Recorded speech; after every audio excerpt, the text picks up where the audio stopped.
ఈ ప్రజెంటేషన్లో యేసు ప్రభు ఎవరు అన్నది వాక్యములోంచి మీకు చూపించాలని ఇష్టపడుతూ ఉన్నాను.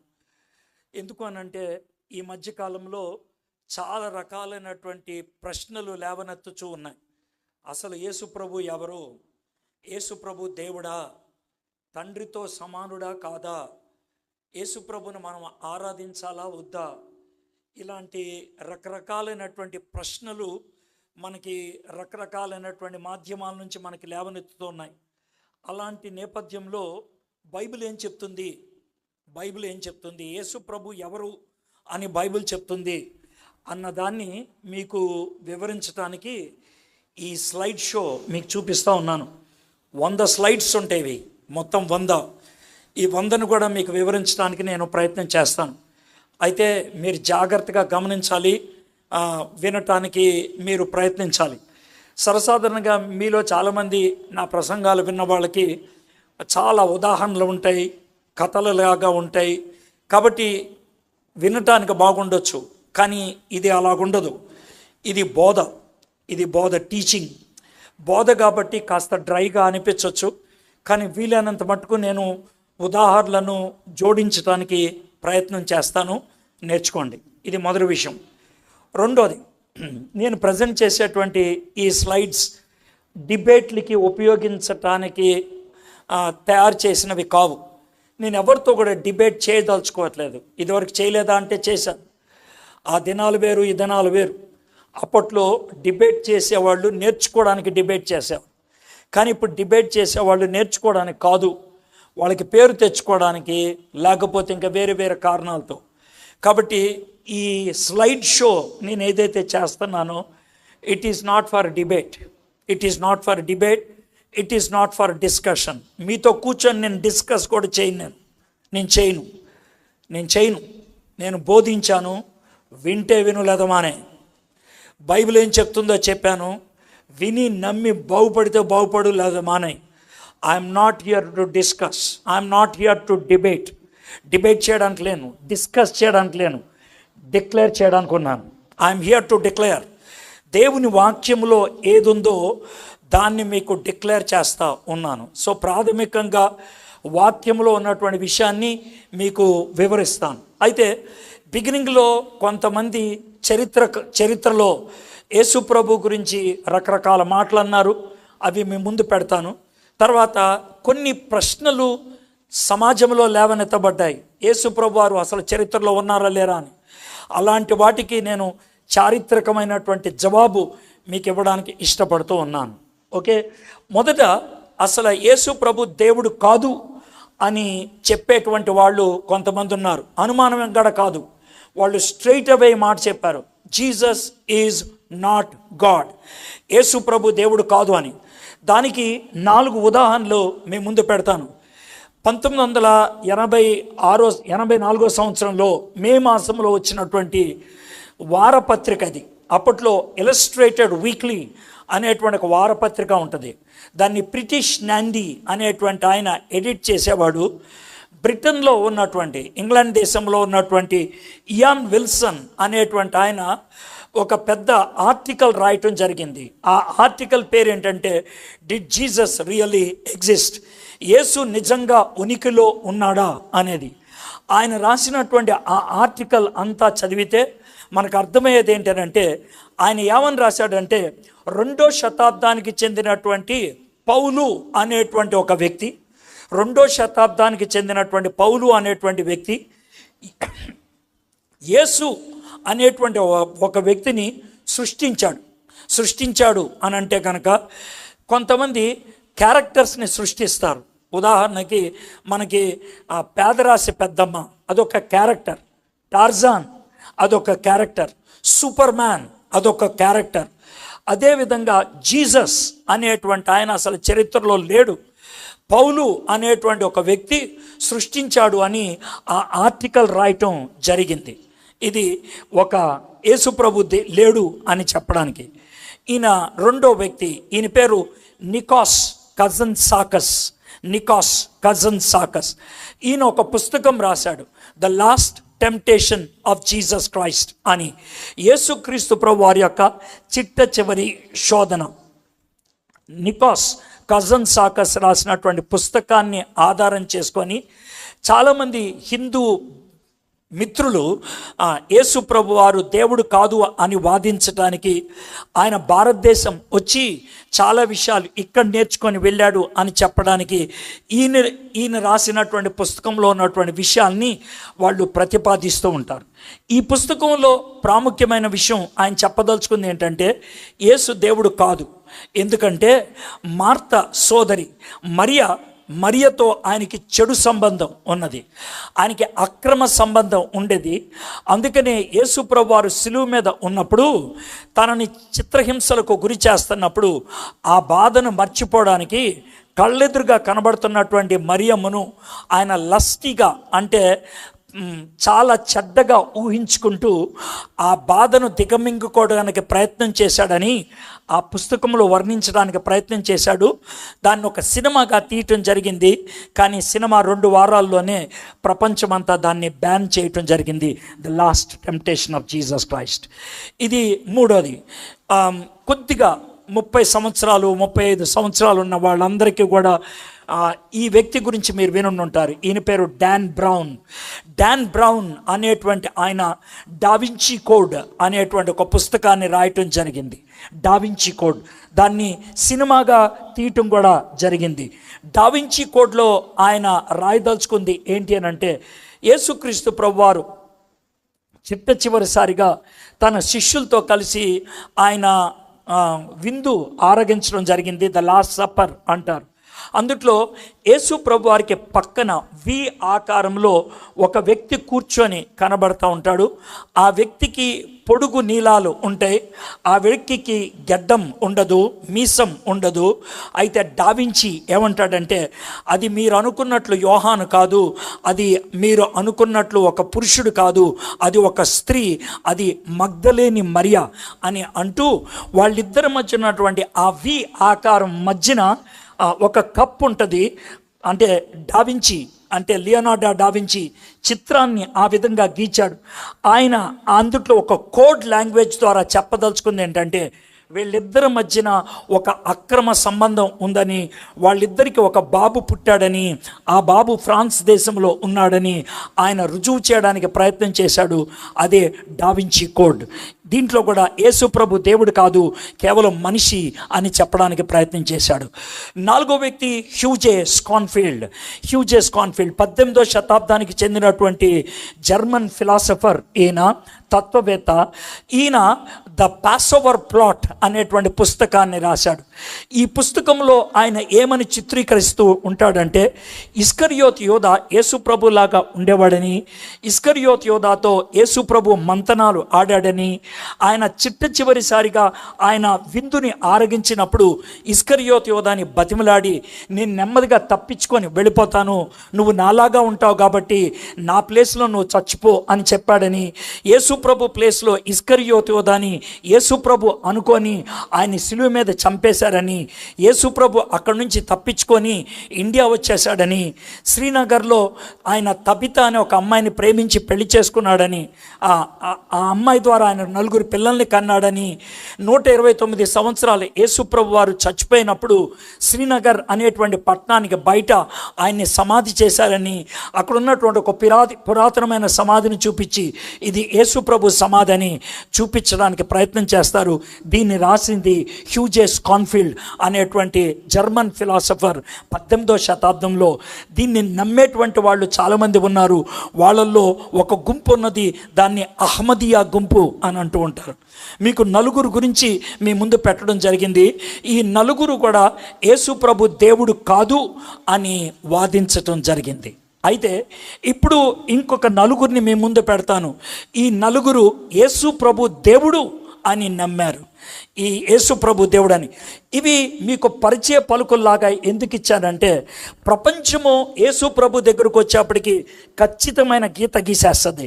అయితే ఆయన దేవుడు అని నమ్మాలి, లేదంటే ఆయన దేవుడు కాదు అని నమ్మాలి. మధ్యస్థపు స్థాయిలో యేసు ప్రభుని పెట్టడానికి వీల్లేదు. ఆయన్ని కూడా నేను నమ్ముతాను అంటే కుదరదు, ఆయన కూడా మంచివాడు అంటే కుదరదు, ఆయన చాలా గొప్పవాడు అంటే కుదరదు. ఆయన దేవుడా కాదా? ఈ రెండిట్లో ఏదో ఒకటే తీర్చుకోవాల్సింది. అయితే ఈ నలుగురు ఏమని చెప్పారో చూద్దాం. ఈయన స్వామి వివేకానంద భారత సంస్కృతిని, భారత తత్వాన్ని, భారత మతాన్ని ప్రపంచానికి అందించినటువంటి తొలి వ్యక్తుల్లో ఈయన ఒకడు అని మనము అంగీకరించాలి. ఎందుకనంటే ఈయన షికాగో పట్టణానికి ప్రపంచ మత సమ్మేళనానికి ఆయన వెళ్ళటం జరిగింది. ఆ ప్రపంచ మత సమ్మేళనానికి 1893లో ఆయన వెళ్ళినప్పుడు ఆయన 3 ప్రసంగాలు చేశాడు. చికాగో అడ్రసెస్ అంటారు. మీకు స్వామి వివేకానంద బుక్ స్టాల్లో కానీ, శారదా బుక్ స్టాల్లో కానీ దొరుకుతూ ఉంటుంది చిన్న బుక్. దాంట్లో మీకు కనబడుతుంది 3 ప్రసంగాలు. ఆయన ఆ ప్రసంగాలు చేసినప్పుడు దేవుడు చర్చిలో లేడు, మసీదులో లేడు, దేవాలయాల్లో లేడు, మనిషి గుండెల్లో ఉంటాడు అని అద్భుతంగా ఆయన బోధించడం జరిగింది. అయిపోయిన తర్వాత ఆయన ఇంటర్వ్యూ చేసినప్పుడు ఈ ప్రశ్న అడిగారు, మీరు యేసు ప్రభు గురించి ఏమనుకుంటారు అని. యేసు ప్రభు గురించి స్టూల్ కావాలి, యేసు ప్రభు గురించి మీరు ఏమనుకుంటారు అని ఆయన్ని అడగటం జరిగింది. ఆయన ఇచ్చినటువంటి జవాబు ఇది: ఈ లోకంలో నీతిమంతుడు ఎవరైనా ఉన్నారా అంటే అది యేసు అని చెబుతాను. ఈశాన్య సనాతన ధర్మానికి చెందిన వ్యక్తిగా నేను యేసుని దేవుడిగా మాత్రమే భావిస్తాను. ఇది స్వామి వివేకానంద గారు అన్నటువంటి మాట. ఈయన ఒక మత బోధకుడు యేసు ప్రభుని దేవుడు అని చెప్పడం జరిగింది. రెండో వ్యక్తి ఈయన రాజకీయవేత్త మహాత్మా గాంధీ గారు అన్నటువంటి మాట. మహాత్మా గాంధీ గారిని చాలామంది ఇంటర్వ్యూ చేయడానికి ప్రయత్నం చేశారు, కానీ ఆయన ఒప్పుకోలేదు. కానీ అమెరికా నుంచి వచ్చినటువంటి ఒక సెనేటర్ ఆయన్ని ఇంటర్వ్యూ చేయడానికి పర్మిషన్ అడిగారు. ఆయన ఒప్పుకున్నాడు. అది చాలా సుదీర్ఘమైనటువంటి ఇంటర్వ్యూ. దాంట్లో క్రైస్తవ్యాన్ని భయంకరంగా ఆయన తిట్టాడు. క్రైస్తవ్యాన్ని గుడ్డిది అని అన్నాడు, క్రైస్తవ్యాన్ని పనికిమాలింది అన్నాడు, క్రైస్తవ్యం నన్ను క్రీస్తు దగ్గరికి వెళ్ళనివ్వకుండా చేసింది అని అన్నాడు. అవి తర్వాత విషయాలు. కానీ యేసు ప్రభు గురించి ఆయన్ని అడిగినప్పుడు ఆయన ఇచ్చినటువంటి జవాబు: యేసు చారిత్రాత్మకతను రుజువు చేయవలసిన అవసరం లేదు. యేసు ప్రభు చరిత్రలో ఉన్నాడా లేదా అని నాకు ఎవరు రుజువు చేయక్కర్లేదు. ఎందుకంటే ఆయన కొండ మీద చేసిన ప్రసంగం నేరుగా నా హృదయానికి తాకింది అని అంటున్నాడు. ఆయన కొండ మీద చేసిన ప్రసంగం మత్తయి సువార్త 5, 6, 7 అధ్యాయాల్లో కనబడుతుంది. ఆ ప్రసంగాన్ని ఆధారం చేసుకునే మహాత్మా గాంధీ గారు అహింసావాదాన్ని ప్రపంచానికి అందించడం జరిగింది. ఒక మత నాయకుడు, ఒక రాజకీయవేత్త. మూడోది ఈయన ఒక శాస్త్రవేత్త. ఈయన పేరు బ్లైజీ పాస్కల్. ఈ బ్లైజీ పాస్కల్ అనేటువంటి ఆయన చాలా గొప్ప శాస్త్రవేత్త. మీరు పక్కన చూస్తున్నటువంటి ఆ యంత్రం ప్రపంచంలో మొట్టమొదటిసారిగా తయారైనటువంటి క్యాలిక్యులేటర్. ఈ క్యాలిక్యులేటర్ని మొట్టమొదటిగా తయారు చేసింది బ్లైజీ పాస్కల్. ఈ క్యాలిక్యులేటర్ని ఆధారం చేసుకొని కంప్యూటర్ తయారు చేయటం అనేటువంటి ఆలోచన కలగటం జరిగింది. కాబట్టి బ్లైజీ పాస్కల్ కంప్యూటర్ వ్యవస్థకు ఒక విధమైనటువంటి పితామహుడు, కారకుడు లాంటివాడు అని చెప్పాలి. బ్లైజీ పాస్కల్ నాస్తికుడిగా ఉండేవాడు. తన సహోదరి యేసు ప్రభు గురించి చాలాసార్లు చెప్పింది, కానీ ఆయన వినేవాడు కాదు. ఒకసారి 2 గుర్రాలు నడుపుతున్నటువంటి ఒక బండి మీద వెళ్తూ ఉన్నప్పుడు ఒక బ్రిడ్జ్ దాటాల్సి వచ్చింది. ఆ బ్రిడ్జ్ దాటుతూ ఉన్నప్పుడు ఆయన గుర్రాల్లో ఒక గుర్రం రంకె వేస్తే ఈయన బండి బ్రిడ్జ్ మీద నుంచి జారి పడిపోవటం మొదలుపెట్టింది. ఈత రానటువంటి బ్లైజీ పాస్కల్ బండిని గట్టిగా పట్టుకొని అరవటం మొదలుపెట్టాడు. ఈలోగా రోడ్డు మీద చదువు లేనటువంటి ఒక పామరుడు, ఒక రైతు వెళ్తూ బ్లైజీ పాస్కల్ని చూసి చేయి పట్టుకొని బయటికి లాగాడు. బయటికి లాగినప్పుడు బ్లైజీ పాస్కల్ అన్నటువంటి మొట్టమొదటి మాట: ఓ మానవ, నీకు కావాల్సింది శాస్త్రం కాదు, రక్షకుడు అనేసి. ఎందుకు అనంటే నాకు శాస్త్రం బాగా తెలుసు, కానీ నేను వేలాడుతున్నటువంటి ఆ సమయంలో, నీళ్లు కింద పారుతున్నటువంటి ఆ నేపథ్యంలో నన్ను రక్షించగలిగింది శాస్త్రం కాదు, నన్ను రక్షించగలిగింది పామరుడైనటువంటి ఒక రక్షకుడు అని. ఆ రోజు ఆయన అర్థం చేసుకున్నాడు, ఐ నీడ్ ఏ సేవియర్, నాకు ఒక రక్షకుడు కావాలని. ఆ తర్వాత ఆయన ఆకాశం వైపు తలెత్తి ఈ మాట అన్నాడు: ఓ దేవా, నీవు మనిషిని సృష్టించినప్పుడు మానవుని దేవుని ఆకారంలో ఉన్న శూన్యతతో సృష్టించావు. యేసుక్రీస్తు ద్వారా బహిర్గతమైన నీవు మాత్రమే ఆ శూన్యతను నింపుచున్నావు. అంటే ప్రతి హృదయంలో దేవుడి ఆకారంలో ఉన్నటువంటి ఒక ఖాళీ ఉన్నది. ఆ ఖాళీని ఆ దేవుని ఆకారం మాత్రమే నింపగలుగుతుంది. అది ఎవరు అంటే యేసు ప్రభు. కాబట్టి ఏ మానవుడిలో అయితే యేసు ప్రభు ఉంటాడో ఆ మానవుడు పరిపూర్ణుడు, లేకపోతే లేదు అని అన్నాడు. మీకు ఒక శాస్త్రవేత్తను చెప్పాను, ఒక రాజకీయవేత్తను చెప్పాను, ఒక మత నాయకుడిని చెప్పాను. ఈయన లూ వాలస్, ఈయన పేరు లూ వాలస్. లూ వాలస్ ఆయన చట్టం లీగల్ విషయాల్లో బాగా పేరు ప్రఖ్యాతులు గడించినటువంటి వ్యక్తి, లీగల్ ఎక్స్పర్ట్ అని చెప్పాలి. అంతేకాదు మంచి రచయిత, బాగా ఇంగ్లీష్ వచ్చినటువంటి వ్యక్తి. కాబట్టి స్కాలర్ 2 ఏరియాస్లో, ఒకటి ఇంగ్లీష్లో స్కాలర్, రెండోది లీగల్ చట్టబద్ధమైనటువంటి విషయాల్లో ఆయన పేరు గడించినటువంటి వ్యక్తి. లూ వాలస్ 1945 సంవత్సరం ఆ ప్రాంతాల్లో న్యూయార్క్ పట్టణంలో ఒకరోజు ట్రైన్లో వెళ్తూ ఉంటే తన పక్కన ఉన్నటువంటి మిత్రుడు లూ వాలస్ని ఎదురుగా కూర్చున్నటువంటి ఒక అమ్మాయిని చూపించి, చూడు ఆ అమ్మాయి బైబిల్ చదువుతుంది, ఇప్పటికీ మనుషులు బైబిల్ చదువుతున్నారు, నీకు చదువు ఉన్నది, నీకు తెలివితేటలు ఉన్నాయి, నీకు రచనా శైలి ఉన్నది, బైబిల్ బూటకం అని ఒక పుస్తకం ఎందుకు రాయకూడదు అని లూ వాలస్ని ఆ మిత్రుడు అడిగాడు. లూ వాలస్ అన్నాడు, అలాంటి పుస్తకం రాయాలంటే నేను ముందు రీసెర్చ్ చేయాలి, నేను పరిశోధించాలి అనేసి ఆయన తన దగ్గర ఉన్నటువంటి మిత్రుల యొక్క సహాయంతో ఆయన ఇజ్రాయెల్ దేశం రావటం జరిగింది. జెరూసలేంకి వచ్చాడు. ఆయన 3 సంవత్సరాలు అక్కడ ఉండిపోయాడు. వాళ్ళ భాష నేర్చుకున్నాడు, వాళ్ళకు సంస్కృతిని నేర్చుకున్నాడు, వాళ్ళకున్న పరిస్థితులన్నీ నేర్చుకున్నాడు. యేసుక్రీస్తు లేడు క్రైస్తవ్యం బూటకం అనే పుస్తకం రాయటం మొదలైంది. 4 అధ్యాయాలు రాశాడు. 4 అధ్యాయాలు. 4వ అధ్యాయంకి వచ్చిన తర్వాత ఆయనకు ముందుకెళ్ళటానికి తన వల్ల కావట్లేదు. తాను సంపాదించినటువంటి సమాచారం అంతా తాను రాయదలుచుకున్నటువంటి విధానానికి సరితూకేదిగా లేదు. చట్టబద్ధమైనటువంటి విలువలు కలిగినటువంటి వ్యక్తి కాబట్టి ఆయన తన మనస్సాక్షిని చంపుకోలేకపోయాడు. 3 రోజులు ఒక్క పదం కూడా రాయలేదంట.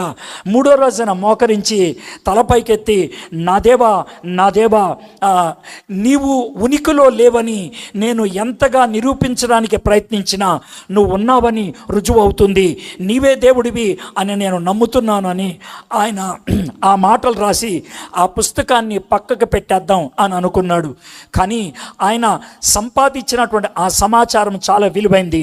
ఆ విలువైనటువంటి సమాచారాన్ని తాను పక్కకు పెట్టడానికి ఇష్టపడలేక ఆయన ఒక పుస్తకాన్ని రాశాడు. ఆ సమాచారాన్ని అంతటినీ క్రోడీకరించి. ఆ పుస్తకం పేరే బెన్హర్. ఆ పుస్తకాన్ని 1953 సంవత్సరంలో సినిమాగా తీయటం జరిగింది. బెన్హర్ అనేటువంటి సినిమా ప్రపంచంలో ఇప్పటిదాకా తీసిన సినిమాల్లో టాప్ 100 సినిమాల్లో బెన్హర్ అనే సినిమా ఖచ్చితంగా ఉంటుంది. ఎందుకనంటే చాలా విలువైనటువంటి సమాచారంతో నిజమైనటువంటి విషయాలను క్రోడీకరిస్తూ ఒక అద్భుతమైనటువంటి కథను ఆయన వల్లించి రాయగలిగాడు డాక్టర్ లూ వాలస్ గారు. అందుకనే బెన్హర్ అనేది. కాబట్టి 4 వ్యక్తుల్ని మీ ముందు పెట్టాను. ఈ 4 వ్యక్తులు కూడా యేసు ప్రభుని దేవుడు అని ఒప్పుకోవడం జరిగింది. ఒక మత నాయకుడు స్వామి వివేకానంద, రాజకీయవేత్త మహాత్మా గాంధీ, ఆ తర్వాత శాస్త్రవేత్త బ్లైజ్ పాస్కల్, 4వది ఒక రచయిత, ఒక లీగల్ ఎక్స్పర్ట్ అయినటువంటి లూ వాలస్. కాబట్టి దేవుడు లేడు అని కొంతమంది చెప్తూ ఉంటే దేవుడు ఉన్నాడు అంటే, యేసుప్రభు దేవుడు కాదు అని కొంతమంది చెప్తుంటే యేసుప్రభు దేవుడు అని చెప్పేవాళ్ళు మరికొంతమంది ఉన్నారు. అయితే ఇప్పుడు నా ప్రజెంటేషన్ మొదలవుతుంది. ఎలాగా అని అంటే, అసలు యేసుప్రభు వారు ముందు అసలు ఉనికిలో ఉన్నాడా? ఎందుకంటే ఇయాన్ విల్సన్ గారు ఈ ప్రశ్న అడిగారు, యేసు ప్రభు అసలు చరిత్రలో ఉన్నాడా అనే ప్రశ్న అడిగాడు. అయితే బైబిల్ అనే దాన్ని చాలామంది ఆధారంగా పెట్టుకొని మాట్లాడతారు. కొంతమంది ఏమంటారంటే, సార్ నేను బైబిల్ని నమ్మను, అలాంటప్పుడు నేనేం చేయాలండి అని అంటే కనుక ఒక మాట చెప్పగలుగుతాను. బైబిల్ బయట యేసు ప్రభు ఉన్నాడా లేదా అంటానికి ఖచ్చితమైనటువంటి రుజువులు ఉన్నాయి. ఖచ్చితమైనటువంటి రుజువులు ఉన్నాయి. యేసు ప్రభు ఎవరు అని అంటే కనుక ప్రజలు వాళ్ళకున్నటువంటి ఆలోచనలు ప్రస్తావించడం జరిగింది. కాబట్టి బైబిల్ బయట యేసు ప్రభు గురించి ప్రస్తావన ఉన్నదా? ఉన్నది. బైబిల్ బయట యేసు ప్రభు గురించి కొద్దో గొప్ప విషయాలు చెప్పడం జరిగిందా? జరిగింది. కానీ యేసు ప్రభు గురించి పూర్తిగా బైబిల్ బయట తెలుసుకోగలుగుతామా? వల్ల కాదు.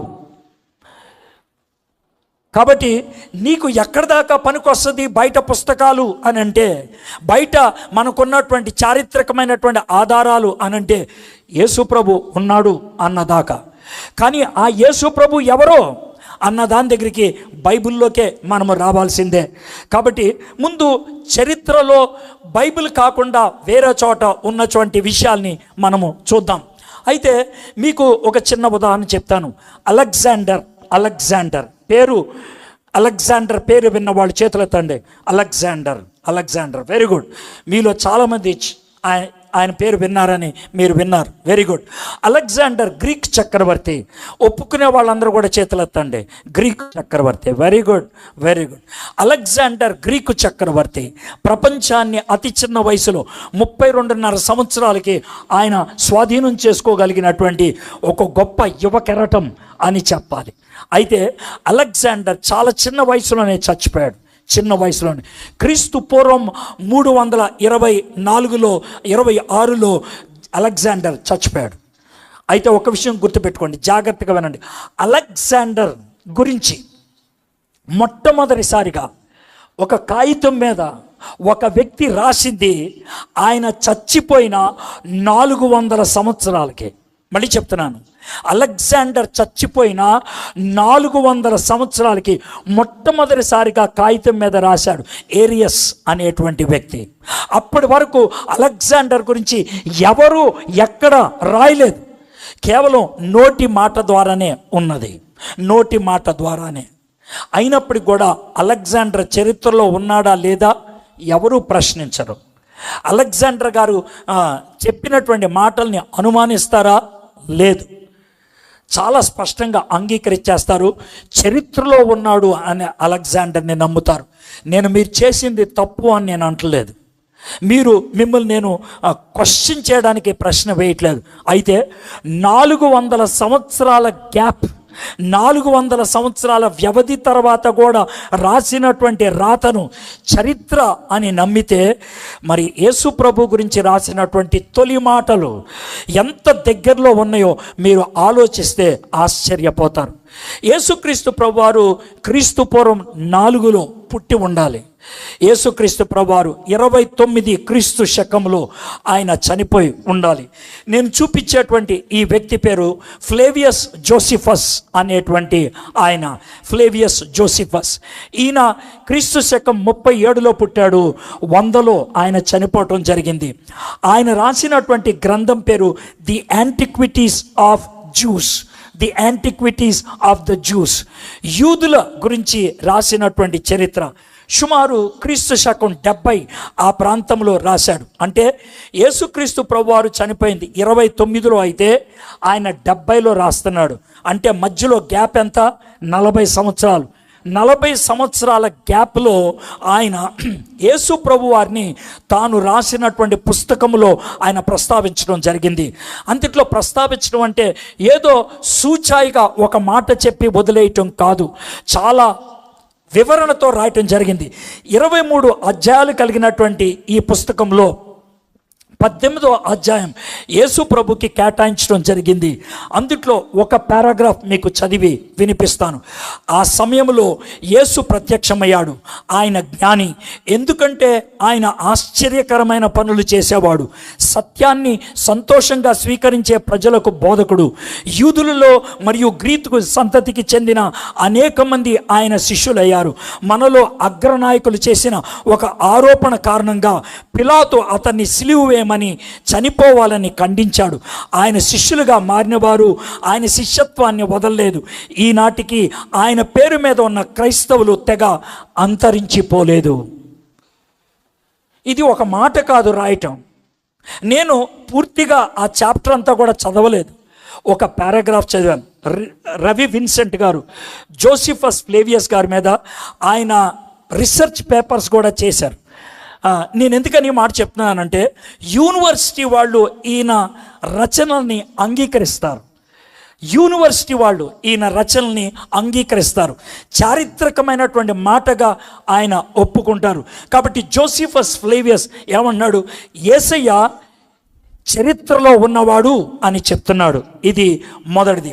ఇది రెండో వ్యక్తి, ఈయన పేరు ప్లీనీ. ఈయన పేరు ప్లీనీ. ఆ ప్లీనీ అనేటువంటి ఆయన కింద పచ్చగా ఉన్నదే అక్కడ ఉన్నటువంటి ఆయన బ్లాక్ కలర్లో ఆయన ప్లీనీ. ఈ ప్లీనీ అనేటువంటి ఆయన బిథేనియా అనే దేశానికి గవర్నర్. బిథేనియా అని అప్పుడు అనేవాళ్ళు, ఇప్పుడు దాన్ని టర్కీ అని అంటారు. టర్కీ దేశం, దానికి గవర్నర్గా ఉండేవాడు. పైన చెయ్యెత్తి కనబడ్డాడే ఆయన పేరు ట్రేజన్. ట్రేజన్ అనేటువంటి ఆయన రోమన్ చక్రవర్తి. రోమన్ చక్రవర్తి ప్లీనీ గారికి ఉత్తరాలు రాశాడు. వాళ్ళిద్దరి మధ్యన జరిగినటువంటి ఉత్తరాల యొక్క సమాచారమే ఆ పుస్తకం, the complete letters of Pliny the younger. అది చారిత్రకమైనటువంటి పుస్తకం. దాంట్లో ఒక ఉత్తరంలో ట్రేజన్ గారు ప్లీనీని ఒక ప్రశ్న అడిగాడు. ఏమడిగాడంటే, అయ్యా, గత సంవత్సరాలలో మీ రాజ్యం నుంచి, మీ రీజియన్ నుంచి వచ్చేటువంటి టెంపుల్ ఆదాయం, అంటే దేవాలయాల నుంచి వచ్చేటువంటి డబ్బులు తగ్గిపోయాయి. ఎందుకు తగ్గిపోయాయి? ఏమవుతున్నాయి డబ్బులు? ఎందుకు తగ్గిపోయాయి అని ఆయన్ని అడగటం జరిగింది. ఎవరిని? గవర్నర్ గారిని అడగటం జరిగింది. అప్పుడు గవర్నర్ గారు ఇచ్చినటువంటి జవాబులో ఈ మాటలు రాస్తూ ఉన్నాడు. వారి అపరాధం లేదా దోషం, అంటే ఒక గుంపు గురించి రాస్తూ ఏమన్నాడంటే, వారి అపరాధం లేదా దోషం యొక్క మొత్తం ఈ క్రింద వాటి కంటే ఎక్కువ కాదు. వారు క్రమం తప్పకుండా ఒక నిర్ణీతి రోజున సూర్యోదయానికి ముందు కలుసుకొని క్రీస్తుని ఒక దేవునికి వలె స్తోత్రము ఆలపిస్తారు. ఏ నేరము చేయనని, ఏ వాగ్దానాన్ని ఉల్లంఘించబోమని ప్రమాణం చేస్తారు. అంటే ఆయన రాయదలుచుకున్నది ఏం తెలుసా? క్రైస్తవులు అనేవాళ్ళు ఎక్కువైపోయారు, క్రీస్తుని వెంబడించే వాళ్ళు ఎక్కువైపోయారు, మన దేవాలయానికి వచ్చేవాళ్ళు తక్కువైపోయారు. కాబట్టి మన దేవాలయపు ఆదాయం తగ్గిపోయింది అని ఈ మాట రాశాడు. ఈ మాట ఎప్పుడు రాశాడు తెలుసా? క్రీస్తు శకం 110లో రాశాడు. క్రీస్తు శకం 110 డేటుతో సహా ఈ ఉత్తరం ఎప్పుడు రాశారు అన్న దానికి మనకు రుజువులు ఉన్నాయి. ఈ మూడో వ్యక్తి, ఇది చాలా క్లోజెస్ట్ ఎవిడెన్స్ అని చెప్పాలి. చాలా క్లోజెస్ట్. యేసు ప్రభుకి ఇంతకంటే closest historical evidence out side the బైబిల్కి బయట కనబడటం అనేది జరగదు. ఈయన పేరు థాలస్. ఈయన పేరు మొదటి శతాబ్దపు చరిత్రకారుడు. ఈయన గురించి జోసిఫస్ తను రాసినటువంటి యాంటిక్విటీస్లో 18వ అధ్యాయంలో 6వ ప్రాంతంలో ఆయన్ని ప్రస్తావించడం జరిగింది. ఈయన క్రీస్తు శకం 53లో రాశాడు. ఈయన రాసినటువంటి రచనలను క్రీస్తు శకం 150లో లుకానస్ అనేటువంటి ఆయన ప్రస్తావించాడు మనకి. ఇంతకీ ఈయన ఏమి రాశాడు అని అంటే, కొయినే గ్రీక్లో 3 పుస్తకాలు రాయటం జరిగింది. ఇంతకీ ఆయన రాసింది ఏంటనంటే, యూదులు చంద్రమాన మాసం, అంటే మనము సోలార్ క్యాలెండర్ వాడతాం. జనవరి, ఫిబ్రవరి, మార్చ్, ఏప్రిల్, ఇవి సోలార్ క్యాలెండర్, సూర్యుడిని ఆధారం చేసుకొని తయారు చేయబడినటువంటి క్యాలెండర్. భారతీయులు, హైందవ ధర్మంలో హిందువులు వాడేటువంటి క్యాలెండర్ చందమామని ఆధారం చేసుకొని, ముస్లింలు వాడేటువంటి క్యాలెండర్ చందమామని ఆధారం చేసుకొని, యూదులు వాడేటువంటి క్యాలెండర్ చందమామని ఆధారం చేసుకొని. అందుకనే యూదులు చంద్రమాన మాసం నిస్సాన్ మాసం అంటే మన క్యాలెండర్ ప్రకారం మార్చ్, ఏప్రిల్ మాసాల్లో వస్తూ ఉంటుంది. యూదుల క్యాలెండర్లో మొదటి మాసం అదే. యూదుల క్యాలెండర్లో మొదటి మాసం అదే. అయితే దాంట్లో 14వ రోజున పస్కా పండుగను జరుపుకుంటారు. యూదయాలో జాగ్రత్తవనండి, ఇది చాలా అద్భుతమైన రుజువు. యూదయాలో ఆ రోజు భయంకరమైన చీకటి మరియు భూకంపము ఒక అద్భుతం. భూకంపం ఎందుకు అద్భుతం అవుతుంది? చీకటి మిట్ట మధ్యాహ్నం వస్తే ఎందుకు అద్భుతం అవుతుంది? అవ్వటానికి వీల్లేదే. ఎందుకంటే సంవత్సరానికి ఒకసారి మిట్ట మధ్యాహ్నం చీకటి అవటం అనేది ప్రతి సంవత్సరం చూస్తామే, దాన్నే మనం సోలార్ ఎక్లిప్స్, సూర్యగ్రహణం అని అంటామే. కానీ ఈయన అద్భుతం అని ఎందుకు ప్రస్తావించాడు అని అంటే నెక్స్ట్ సెంటెన్స్ చూడండి. పౌర్ణమి రోజు కానందున ఇది సాధారణ సూర్యగ్రహణము కాదు. పౌర్ణమి రోజు కాదు కనుక అది సాధారణ సూర్యగ్రహణము కాదు. ఇది ఒక చరిత్రకారుడు రాస్తున్నాడు. ఆయన క్రైస్తవుడు కాదు, యేసు ప్రభు శిష్యుడు కాదు. చరిత్రలో ఆయన లిఖించి పెట్టింది.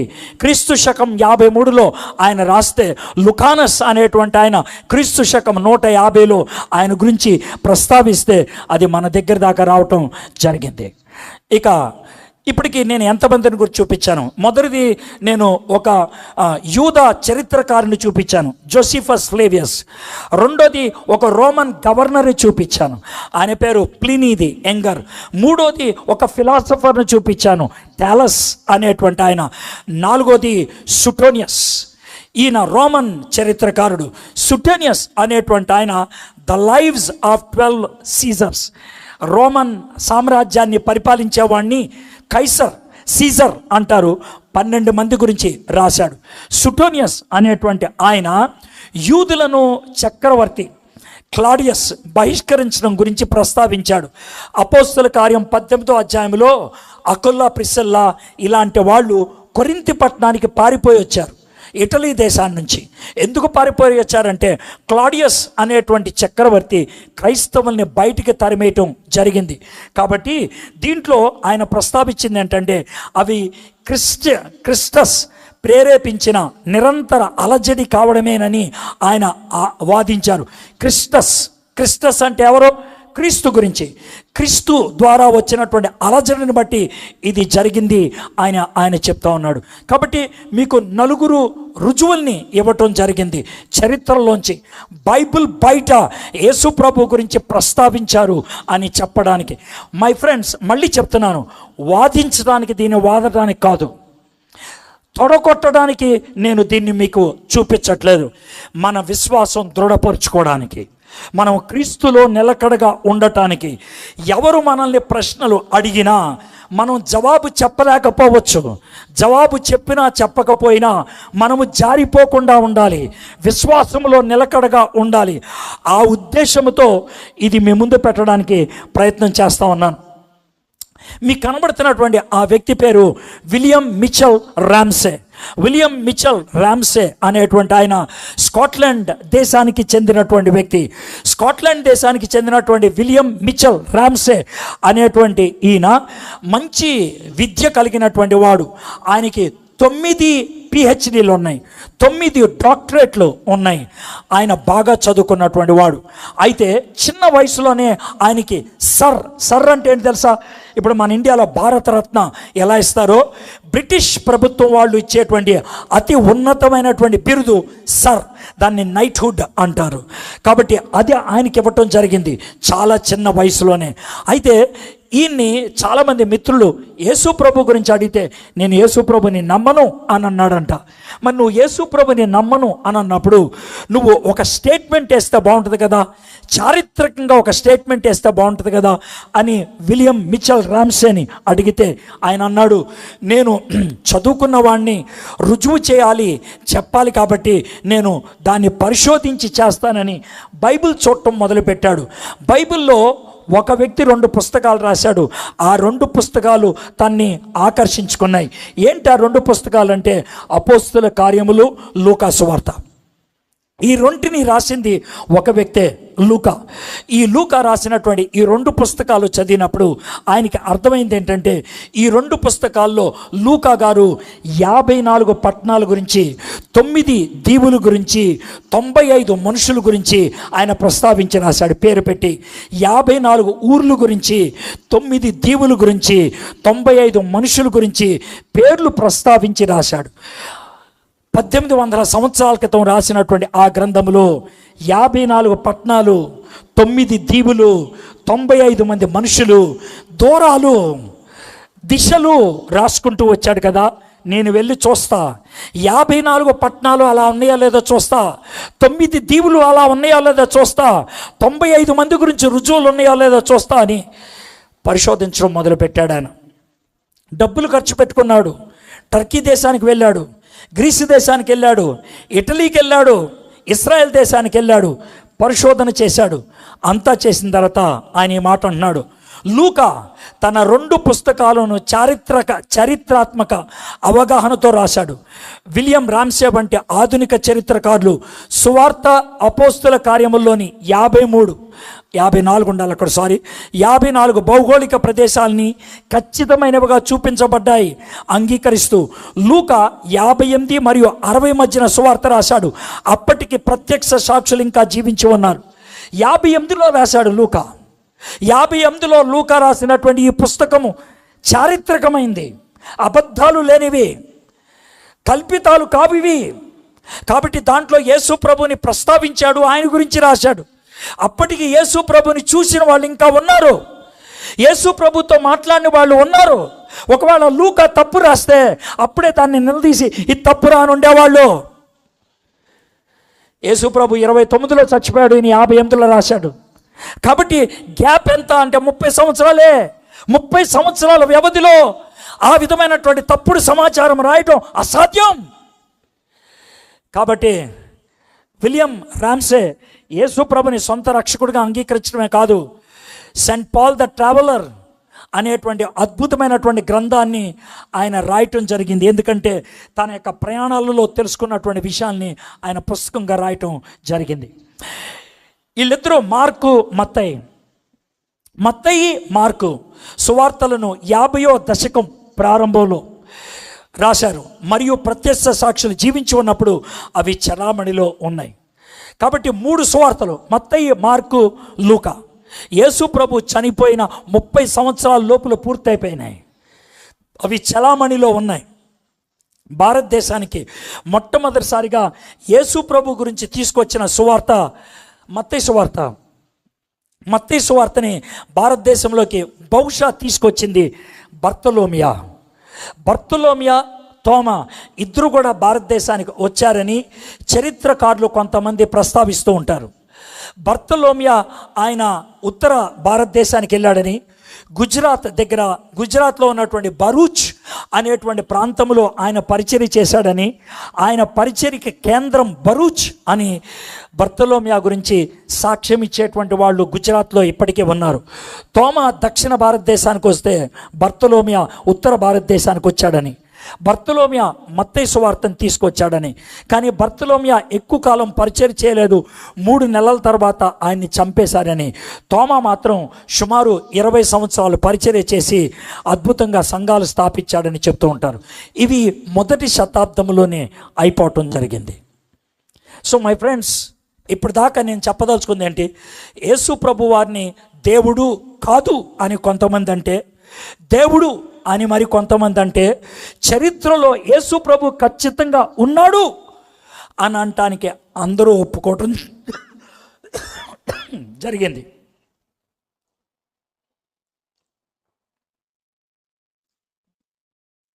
అలాంటి నేపథ్యంలో నేను ఇప్పుడు చేయదలుచుకుంది ఏంటంటే, సుమారు 30 సంవత్సరాల క్రితం 1994-95 ఆ ప్రాంతంలో నేను విద్యార్థుల మధ్యన పరిచర్య చేస్తూ ఉన్నప్పుడు ఒక కరపత్రిక నేను రాశాను.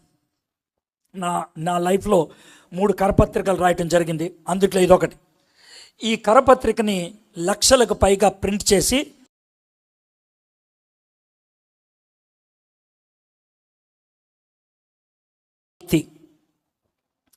ఎవరు ఈ విలక్షణ వ్యక్తి, ఆ కరపత్రిక జస్ట్ 2 sides ఉంటుంది. చాలామంది దాన్ని చదివారు, యేసు ప్రభు గురించి తెలుసుకోవడానికి ప్రయత్నం చేశారు. అయితే ఆ కరపత్రికలో నా వాదన ఎలా ఉంటుందనంటే,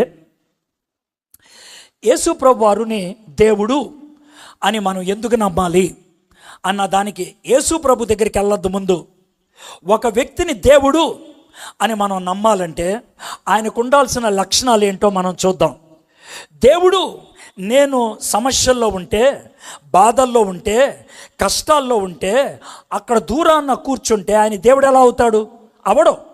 దేవుడు అంటే పరిగెత్తుకుంటా నా దగ్గరికి రావాలి, దేవుడు అంటే నన్ను ఆదరించాలి, దేవుడు అంటే ఆయన నన్ను రక్షించాలి. కాబట్టి దేవుడు ఖచ్చితంగా దిగి రావాలి, అక్కడ కూర్చుంటే కాదు.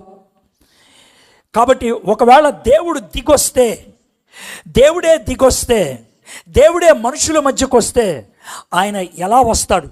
మొదటిది, చెప్ప పెట్టకుండా రాడు, చెప్పొస్తాడు. దేవుడు చెప్పొస్తాడు. ఎంత ఎక్కువ చెప్పితే అంత గొప్పోడు, ఎంత ఎక్కువ చెప్పితే అంత గొప్పోడు. మన వీధిలోకి కౌన్సిలర్ వస్తూ ఉంటే పొద్దున్న చెప్తారు, ఎమ్మెల్యే వస్తూ ఉంటే ముందు రోజు చెప్తారు, ముఖ్యమంత్రి వస్తున్నాడంటే వారం ముందు చెప్తారు, ప్రధానమంత్రి వస్తున్నాడంటే 2 నెలల ముందు చెప్తారు. ఎంత ముందు చెప్తే అంత గొప్పోడని అర్థం. నువ్వు నేను వస్తే ఎవడు చెప్పడు, అది మనం.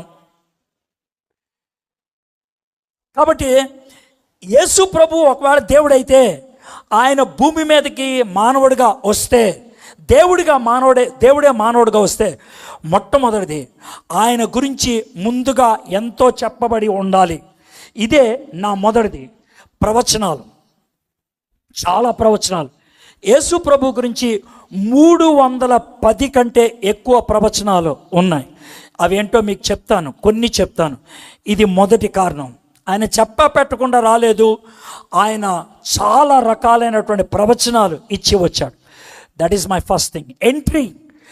రెండోది ఏంటనంటే ఆయన భూమి మీద అడుగు పెట్టేటువంటి ఆ క్షణం, ఆయన భూమి మీదకి వచ్చినటువంటి ఆ దినం, భూమి మీదకి వచ్చినటువంటి ఆ పద్ధతి విచిత్రమైందై ఉండాలి. His entry. ఎందుకనంటే సినిమా భాషలో చెప్పాలంటే హీరో ఎంట్రీ ఎలివేషన్ ఇస్తారు. ఎంత ఎక్కువ ఎలివేషన్ ఇస్తే అంత గొప్ప హీరో అని అర్థం. దేవుడే మానవుడిగా ఈ లోకంలోకి వస్తే దేవుడిచ్చేటువంటి ఎలివేషన్ ఏంటో చూడండి. అసాధారణమైన ప్రవేశం, కన్యక ద్వారా ప్రవేశించాడు. ఇది నా రెండవది. దీన్ని మీకు రుజువిస్తాను. ఇక మూడోది, ఆయన ఆ విధంగా ఈ లోకంలోకి వచ్చినట్లయితే, మూడోది ఎందుకు వచ్చాడు? నాకున్న సమస్యని పరిష్కరించడానికి వచ్చాడు. ఒకవేళ నేను నీళ్ళల్లో పడిపోయాను అనుకోండి, నాకే ఈత రాదనుకోండి, ఎవడు దూకాలి దాంట్లోకి? ఈత వచ్చినోడు దూకాలి. ఆడు కూడా ఈత రానోడైతే ఆడేం చేయగలడు? చేయలేడు. పాపములో కొట్టుమిట్టాడుతున్నటువంటి నిన్ను రక్షించడానికి పాపము లేకుండా రావాలి, పాపము చేయకుండా జీవించాలి, సమస్య లేనివాడై ఉండాలి, సమస్యను పరిష్కరించేవాడు అవుతాడు. విలక్షణ జీవితం, పాపరహిత జీవితం అసాధారణమైనటువంటి సవాళ్ళు. ఇది నాలుగోది, దేవుడే కనుక మానవుడిగా వస్తే చెప్ప పెట్టకుండా రాడు, వచ్చే పద్ధతి గొప్పగా ఉంటుంది. ఆయన వచ్చిన తర్వాత నాకున్న సమస్య ఆయనకి లేదని తెలుసుద్ది. నాలుగోది, ఆయన గొప్ప శక్తిని ప్రదర్శించగలిగి ఉండాలి. He must be able to display his power. అది నాలుగోది. ఐదోది, అసలు ఎందుకు వచ్చాడు భూమి మీదకి? Why did he come? ఎందుకు వచ్చాడు? నా సమస్యను పరిష్కరించడానికి ఆయన ఏం చేశాడో చూపించగలిగి ఉండాలి. ఉద్దేశపూర్వక జీవితం, క్రయధనం, వెల, మరణం, అది యేసుప్రభుకి ఒక్కడికే సాధ్యమైంది. ఇది ఐదోది. యేసుప్రభు నా రక్షకుడు అంటానికి రుజువు ఏంటి? అధికారానికి అంతిమ రుజువు పునరుద్ధానం. ఇది ఆరోది. ఏడోది, ఆయన దేవుడైతే, ప్రపంచానికి రక్షకుడైతే, ఎక్కడ రక్షణ కార్యం జరిగినప్పటికీ ఆ రక్షణ కార్యం ప్రపంచవ్యాప్తంగా అందించబడాలి. సార్వత్రిక ప్రభావం, ప్రపంచవ్యాప్తంగా ప్రభావం. ఈ ఏడు ఎవరికైతే ఉంటాయో ఆయన దేవుడు.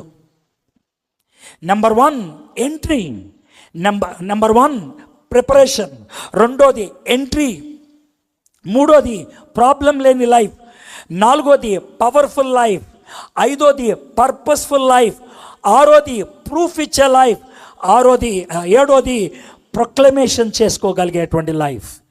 సో ఇది ఉండాల్సినవి. యేసు ప్రభు గారికి ఈ 7 ఉన్నాయి. అందుకనే ఆయన దేవుడు. యేసు ప్రభువారు నేనొక్కడనే దేవుడు అని అన్నాడు కాబట్టి ఆయన ఒక్కడే దేవుడు. ఇంకెవరైనా దేవుడా కాదో ఆలోచించాల్సిన పని లేదు నాకు. టైం వేస్ట్ చేసుకోవాల్సిన అవసరం లేదు నాకు. 5కు 2 కలిపితే 7 అని తెలిసినప్పుడు 6 కరెక్టా కాదా, 5 కరెక్టా కాదా, 4 కరెక్టా కాదా, టైం వేస్ట్ చేసుకోవాల్సిన పని లేదు నాకు. I believe that Jesus Christ is God because of these evidences, because of these proofs, because of his life, because of the historical testimonies. చారిత్రకమైనటువంటి సాక్ష్యాలు బట్టి, రుజువులు బట్టి, ఆధారాలు బట్టి, చరిత్రను బట్టి ఆయన్ని దేవుడు అని నా మనస్సులో గుర్తించా, హృదయంలో స్వీకరించా, పరిశుద్ధాత్మని అనుభూతిని పొందా. అక్కడితో ఫుల్ స్టాప్. ఇంకో దాని దగ్గరికి వెళ్ళాల్సిన అవసరం లేదు నాకు. There is no need for me to go anywhere else. అయితే ఈ 7 కొన్నిటిని నేను లంచ్ ముందు రుజువు చేస్తా, కొన్నిటిని లంచ్ తర్వాత నేను రుజువు చేస్తా. మొదటిది, యేసుక్రీస్తు ప్రభువారు 300 కంటే ఎక్కువ ప్రవచనాల్ని ఆయన పరిపూర్ణం చేశాడు. అందుట్లో కొన్ని మాత్రం మీకు చూపిస్తానికి ప్రయత్నం చేస్తాను. ఇది యేసు ప్రభువారి గురించి ఇచ్చినటువంటి మొట్టమొదటి ప్రవచనం. ఈ ప్రవచనం ఏ సందర్భంలో జరిగింది? ఆదాము అవ్వలు పాపం చేసిన తర్వాత దేవుడు వాళ్ళని కలుసుకోవడానికి ఏదైనా తోటకు వచ్చినప్పుడు అక్కడ ఆదాము ఉన్నాడు, అవ్వ ఉన్నది, తర్వాత సాతానుడు కూడా ఉన్నాడు.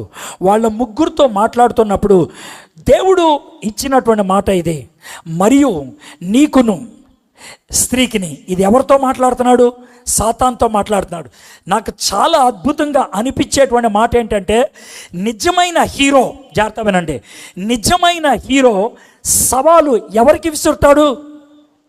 విలన్కి విసురుతాడు. నిజమైన హీరో మధ్యలో ఉన్న తురుంకానగాళ్ళకి విసరడు, విలన్కి విసురుతాడు. చూడండి, ఆయన మొట్టమొదటిగా ఎవరితో చెప్తున్నాడు? మరియు నీకును అంటే సాతానికి, స్త్రీకిని, నీ సంతానమునకును ఆమె సంతానమునకు వైరము కలుగజేసేదను. అది నిన్ను తల మీద కొట్టును, నీవు దాన్ని మడిమ మీద కొట్టుదు అని చెప్పాను. యేసు ప్రభువారు సాతానుని తల తొక్కటం సిలువ మీద ఎక్కి ఏ విధంగా జరుగుద్దో ఇక్కడ ప్రవచనాత్మకంగా ఎవరికి చెప్తున్నాడు తెలుసా? ఎవరికి చెప్తున్నాడు? సాక్షాత్తు సాతానుడికి చెప్తున్నాడు. నీ నెత్తిని చెత్త కొడతాడు రా వాడొచ్చి, నీ నెత్తిని చెత్త కొడతాడు. ఆ ప్రవచనం నెరవేరింది యేసు ప్రభువారు సిలువ మీద చనిపోయినప్పుడు. సో ప్రవచనాలు నెరవేర్చడానికి ఆయన వచ్చాడు. మధ్యలో చాలా ఉన్నాయి, యాకోబుకి ప్రవచనాలు ఉన్నాయి, చాలా ఉన్నాయి, అన్నీ నేను కోట్ చేయట్లేదు, ఒక 3-4 మాత్రమే. అబ్రహాముకి ఇచ్చినటువంటి ప్రవచనం చాలా గొప్పది. ఎందుకంటే ఈ ప్రవచనాన్ని పౌలు భక్తుడు కూడా ప్రస్తావించాడు. అబ్రహాము గారు దేవుని మాటని విధేయత చూపించి ఆయన హారాను నుంచి ప్రయాణమై దేవుడు వాగ్దానం చేసినటువంటి దేశానికి వచ్చేసాడు. షెకెం అనే ప్రాంతంలో ఒక బలిపీఠాన్ని కట్టాడు, దేవుణ్ణి ఆరాధించాడు. అక్కడ దేవుడు అబ్రహాముతో మాట్లాడుతున్నాడు. యెహోవా అబ్రహామునకు ప్రత్యక్షమై నీ సంతానమునకు ఈ దేశం ఇచ్చేదనని చెప్పగా అతడు తనకు ప్రత్యక్షమైన యెహోవాకు ఒక బలిపీఠము కట్టెను. ఇది అయిపోయింది ప్రవచనం. ఈ ప్రవచనాన్ని పౌలు భక్తుడు ఎలాగా వివరిస్తున్నాడో చూడండి. గలతీయులకు రాసిన పత్రిక 3:16 ఆయన అనేకులను గూర్చి అన్నట్లు నీ సంతానములకును అని చెప్పక ఒకని గూర్చి అన్నట్టే నీ సంతానమునకును అనెను. ఆ సంతానము క్రీస్తు. కాబట్టి ఇది నేను మీకు చూపించాలనుకున్నటువంటి రెండో ప్రాముఖ్యమైనటువంటి ప్రవచనం. మూడోది, మోషే గారికి ఇచ్చినటువంటి ప్రవచనం. వారి సహోదరులో నుండి నీ వంటి ప్రవక్తను వారి కొరకు పుట్టించదును, అతని నోట నా మాటలు ఉంచుదును, నేను అతనికి ఆజ్ఞాపించినది యావత్తును అతడు వారితో చెప్పాను. మోషేకి యేసు ప్రభుకి ఉన్నటువంటి సిమిలారిటీస్, అంటే ఇద్దరికి ఉన్నటువంటి సమాన గుణాలు ఏంటో చెప్పంటారా? మోషే ఐగుప్తు దేశంలోంచి వచ్చాడు, యేసు ప్రభు వారు కూడా ఐగుప్తు దేశంలోంచి వచ్చాడు. మోషే పుట్టినప్పుడు చిన్నపిల్లలను చంపేశారు, యేసు ప్రభు పుట్టినప్పుడు చిన్నపిల్లలను చంపేశారు. మోషే పుట్టినప్పుడు శక్తివంతమైనటువంటి ఒక రాజు ఉన్నాడు, యేసు ప్రభు పుట్టినప్పుడు కూడా శక్తివంతమైనటువంటి ఒక రాజు ఉన్నాడు. మోషే పిలవడానికి ముందు 400 సంవత్సరాలు ఇశ్రాయేలీలు ఉన్నారు, వాళ్ళ మధ్యన ప్రవక్త లేడు. యేసు ప్రభు రావడానికి ముందు 400 సంవత్సరాల ముందు ప్రత్యక్షత అనేది ప్రత్యేకంగా లేదు.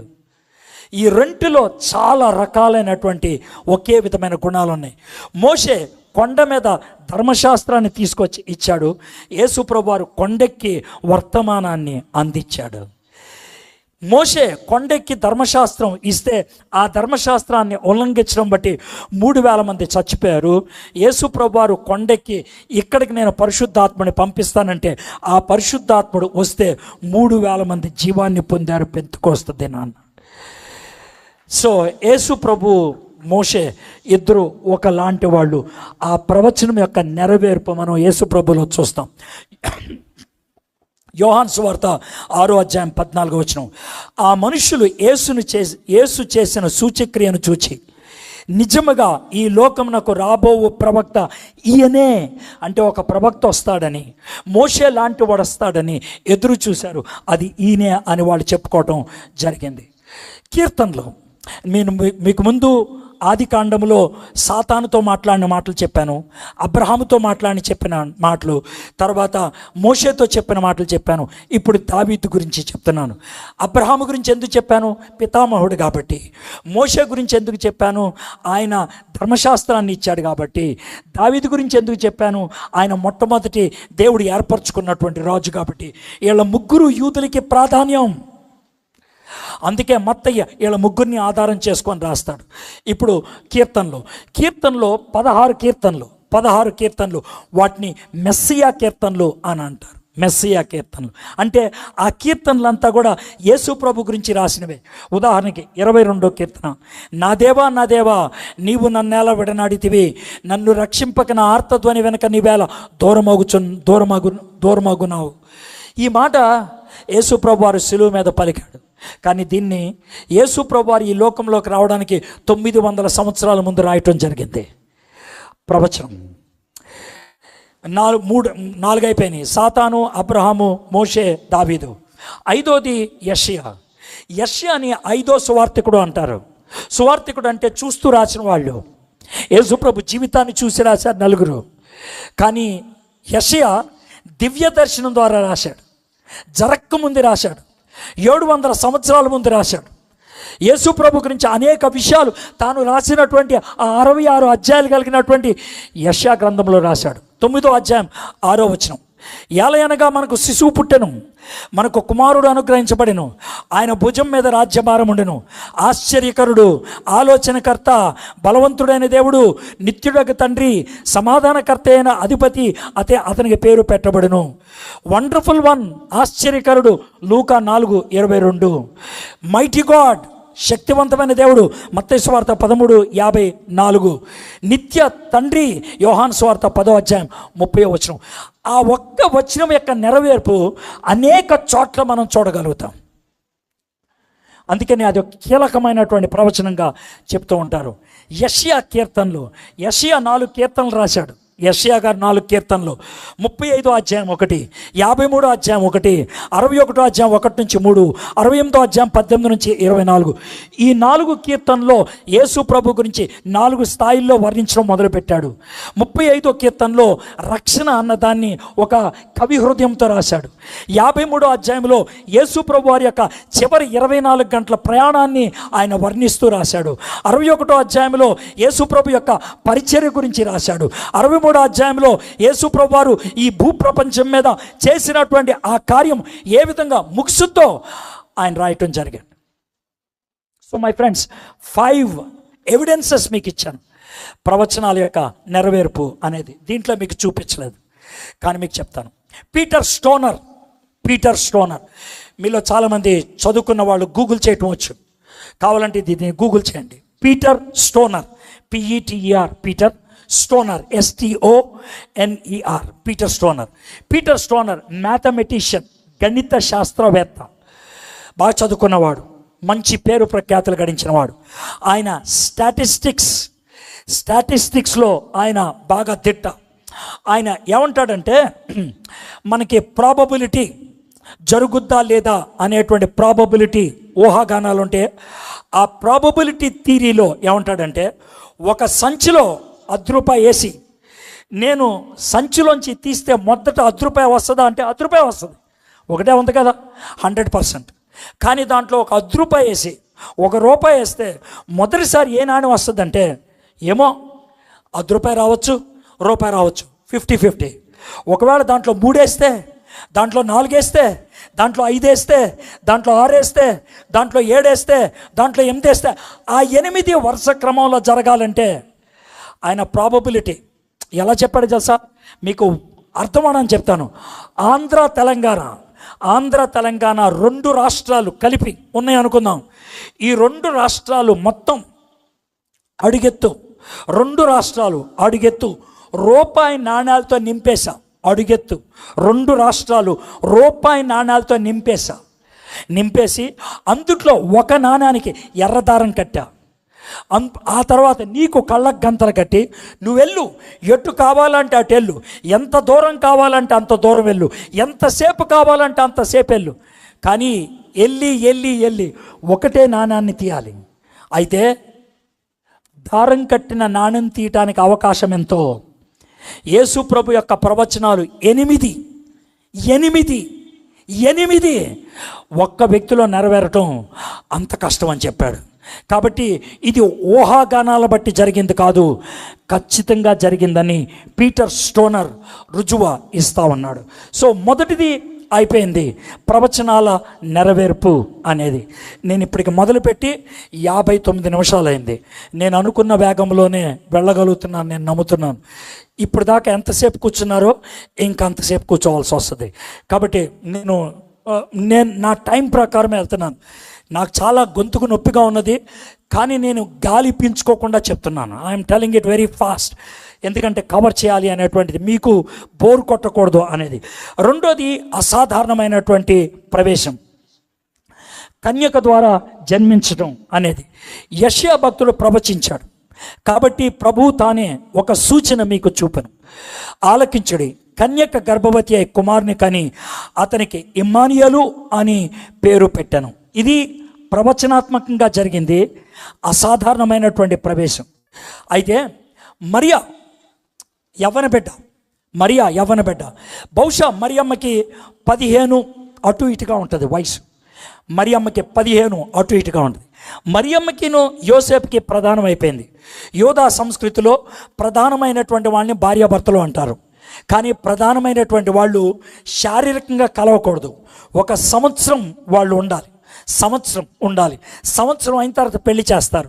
అయితే ఈ సంవత్సర కాలంలో వీళ్ళిద్దరిని భార్యాభర్తలు అయినప్పటికి కూడా ఒకవేళ శారీరకంగా కలిశారని తెలిస్తే లేవి కాండంలో ఉన్నటువంటి ఆదేశం ప్రకారం వాళ్ళిద్దరిని ఊరు బయటికి తీసుకెళ్ళి రాళ్లతో కొట్టి చంపేయాలి. అది వాళ్ళ మీద ఉండేటువంటి శిక్ష. అలాంటి నేపథ్యంలో గబ్రియలు దూత మరియమ్మ దగ్గరకు వచ్చి, అమ్మా నీకు శుభం కలుగుద్ది అని అంటే, ప్రదానం చేయబడినటువంటి నాకు శుభవచనం ఏంటి అని తొందరపడిపోవడం మొదలుపెట్టింది. మామూలుగా అయితే కనుక ఏంటమ్మా శుభవచనం అని ఉండేది, కానీ ప్రధానమైన తర్వాత కాబట్టి శుభవచనం ఏంటి అంటే భయపడిపోయింది. ఆమె అన్నది, నువ్వు గర్భవతివి, కుమారుని కంటావంటే, మరియమ్మ పాపం అమాయకంగా అన్నటువంటి మాట ఏంటంటే, నేను పురుషుణ్ణి ఎరుగని దానను. అమ్మా ఇది వాస్తవం, ఇది ఉన్నటువంటి చట్ట ప్రకారం నేను కలవకూడదు, నిజంగా కూడా నేను కలవలేదు.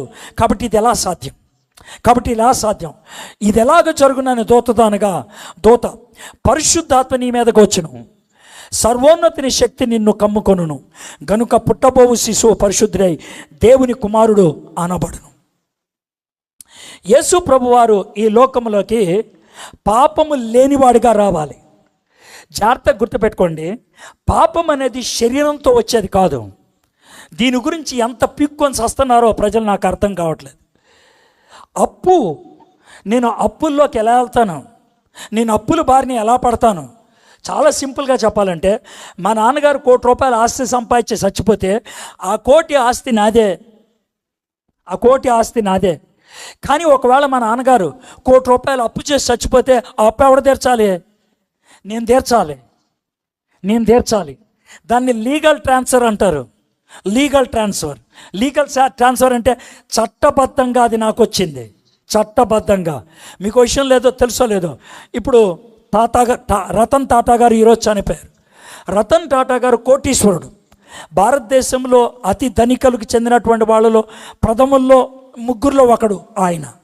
అంత గొప్పోడు. అయితే ఆయన లీగల్గా తన ఆస్తిని ఎవరికో ఒకరికి రాసి ఇచ్చేశాడు. ఇక వాళ్ళదే. It is a legal transfer. కాబట్టి ఇది లీగల్ ట్రాన్స్ఫర్. అయితే పాపం అనేది లీగల్గా ఎక్కడి నుంచి ట్రాన్స్ఫర్ అవుతుంది? తండ్రి దగ్గర నుంచి. యేసు ప్రభు వారికి ఇహలోక పరంగా తండ్రి లేడు. ఇహలోక పరంగా తండ్రి లేడు. ఆయన ఇహలోక పరంగా తండ్రి లేడు కాబట్టి పాపం లేకుండా పుట్టాడు ఆయన. కానీ మానవుల్ని ఆయన రిప్రజెంట్ చేయాలి. He has to represent humanity. మానవుల్ని ఆయన ప్రతినిధిగా ఉండాలి. ఆయన మరియమ్మకు పుట్టాడు, మానవుల ప్రతినిధి. తండ్రి లేకుండా పుట్టాడు, పాపము లేనటువంటి వాడు. చాలా క్లారిటీ అక్కడ మనకు వస్తూ ఉంది. అందుకనే ఆయన కాలము పరిపూర్ణమైనప్పుడు దేవుడు తన కుమారుని పంపెను. ఆయన స్త్రీ యందు పుట్టెను. స్త్రీ అనే మాట నొక్కి ఒక్కాణిస్తున్నాడు. స్త్రీ అనేటువంటి మాట, పురుష సంయోగం లేకుండా పుట్టాడు అనేటువంటి మాట. అందుకనే ఖురాన్లో 26 సార్లు ఈసా బిన్ మరియం అని ప్రస్తావించారు. మరియమ్మ తనయుడు అని ప్రస్తావించాడు.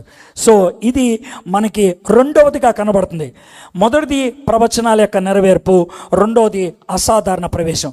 మీకు 2 minutes టైం ఇస్తాను నేను. ఇప్పుడు మీకు 3rd and 4th కొంచెం టఫ్గా ఉంటుంది. 2 minutes టైం ఇస్తాను. ఆ పక్క ఈ పక్కన వర్షం వస్తుంది. 2 minutes టైం ఇస్తున్నాను, అడ్జస్ట్ అయిపోండి. Then I'll go further. మీరు నేను మాట్లాడుతున్నప్పుడు లేవద్దు. I'm giving you 2 minutes time.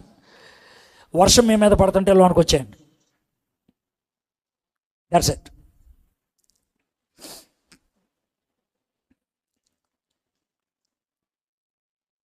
Okay, ఇక్కడ కూడా కొంతమంది కదులుతున్నారు. I don't want any movement. ఎవరన్నా కదిలారంటే నాకు కోపం వస్తుంది. చాలా సీరియస్ టీచింగ్ ఇది. మామూలు ప్రసంగం అప్పుడు కొంచెం అటు ఇటు కదిలినా పర్లేదు. ఒక సెంటెన్స్ మిస్ అయితే లింక్ మిస్ అవుద్ది, తర్వాత మీకు అర్థం కాదు. అందుకని డోంట్ మూవ్. లిసన్, వినండి. ఇది మీకు జీవాన్ని ఇస్తుంది. It gives you life. ఇది మీకు నిత్యత్వాన్ని ఇస్తుంది. It gives you eternity. It gives you a place in heaven. మీకు పరలోకంలో స్థానాన్ని ఇస్తుంది. నేను కాదు, ద గాస్పుల్. ఆ గాస్పుల్ జీసస్ క్రైస్ట్. అది మీరు వింటున్నారు. అందుకని ఇక మూడోది విలక్షణమైనటువంటి జీవితం, పాపరహిత జీవితం, అసాధారణమైనటువంటి సవాళ్ళు. యేసుక్రీస్తు పాపరహితుడు ఎలా చెప్పగలుగుతావు? నేను వెళ్ళి చెక్ చేయడానికి లేదు కదా. ఒక వ్యక్తి యొక్క క్యారెక్టర్ మనకు ఎలా తెలుస్తుంది? రతన్ టాటా గారి క్యారెక్టర్ ఎలా తెలుస్తుంది? ప్రజలు చెప్పిన మాటను బట్టి, ఆయన గురించి ప్రజలు ఇచ్చినటువంటి విశ్లేషణ బట్టి. That's all. యేసు ప్రభు పాపరహితుడు అని మొట్టమొదట శత్రువులు చెప్తున్నారు. శత్రువుల మాటలు. ఆయన పాపము చేయలేదు, ఆయన నోట ఏ కపటమును లేదు. పేతురు అంటున్నాడు, ఐఎమ్ సో సారీ, అక్కడ శత్రువులు కాదు ఉండాల్సింది, మిత్రులు. I'm so sorry. అక్కడ మిత్రులు ఉండాలి. మిత్రులు చెప్పినటువంటి మాట. పేతురు గారు అంటున్నారు, ఆయన పాపం చేయలేదు, ఆయన నోటన ఏ కపటం లేదు. ఎందుకన్నాడు ఈ మాట?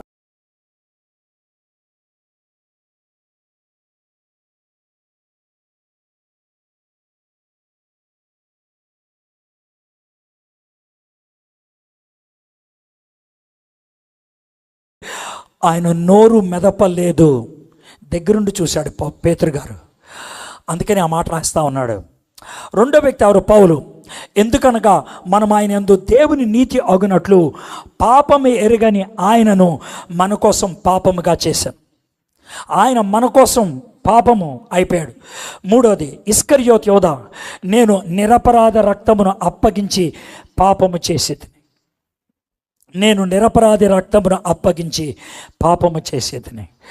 శిష్యులు వీళ్ళు యేసుప్రభు గురించి ఇచ్చినటువంటి సాక్ష్యం. ఇప్పుడు ఐఎమ్ సో సారీ, ఇందాక ఉండాల్సింది శిష్యులు, ఇప్పుడు ఉండాల్సింది శత్రువులు. టైటిల్ అటు ఇటు అయింది, ఐఎమ్ సో సారీ. పిలాతు, ఈ నీతిమంతుని రక్తము గురించి నేను నిరపరాధిని. ప్రశ్నలు వేసి వేసి వేసి కొంచెం నీళ్ళు తీసుకురండి అని చేతులు కడుక్కోవడం మొదలు. బాబు గబుక్కును కూర్చో ఆయన, బాస్ కదలొద్దు, పక్కన వాళ్ళతో మాట్లాడద్దు, హలో పలకరించే మాట కాదు, వినినా ఇంకా పలకరించొద్దు బాస్. ఇప్పుడు పరామర్శించి ఏం జరుగుతుంది, ఆయన ఎవరో ఏం అడగాల్సిన అవసరం లేదు. ఈయన నా ఇంకా చూడు, అలా మాస్టర్ నా ఇంకా చూడు, అటు ఇటు చూడొద్దు, నా ఇంకే రైట్, దట్స్ ఇట్. ఓకే,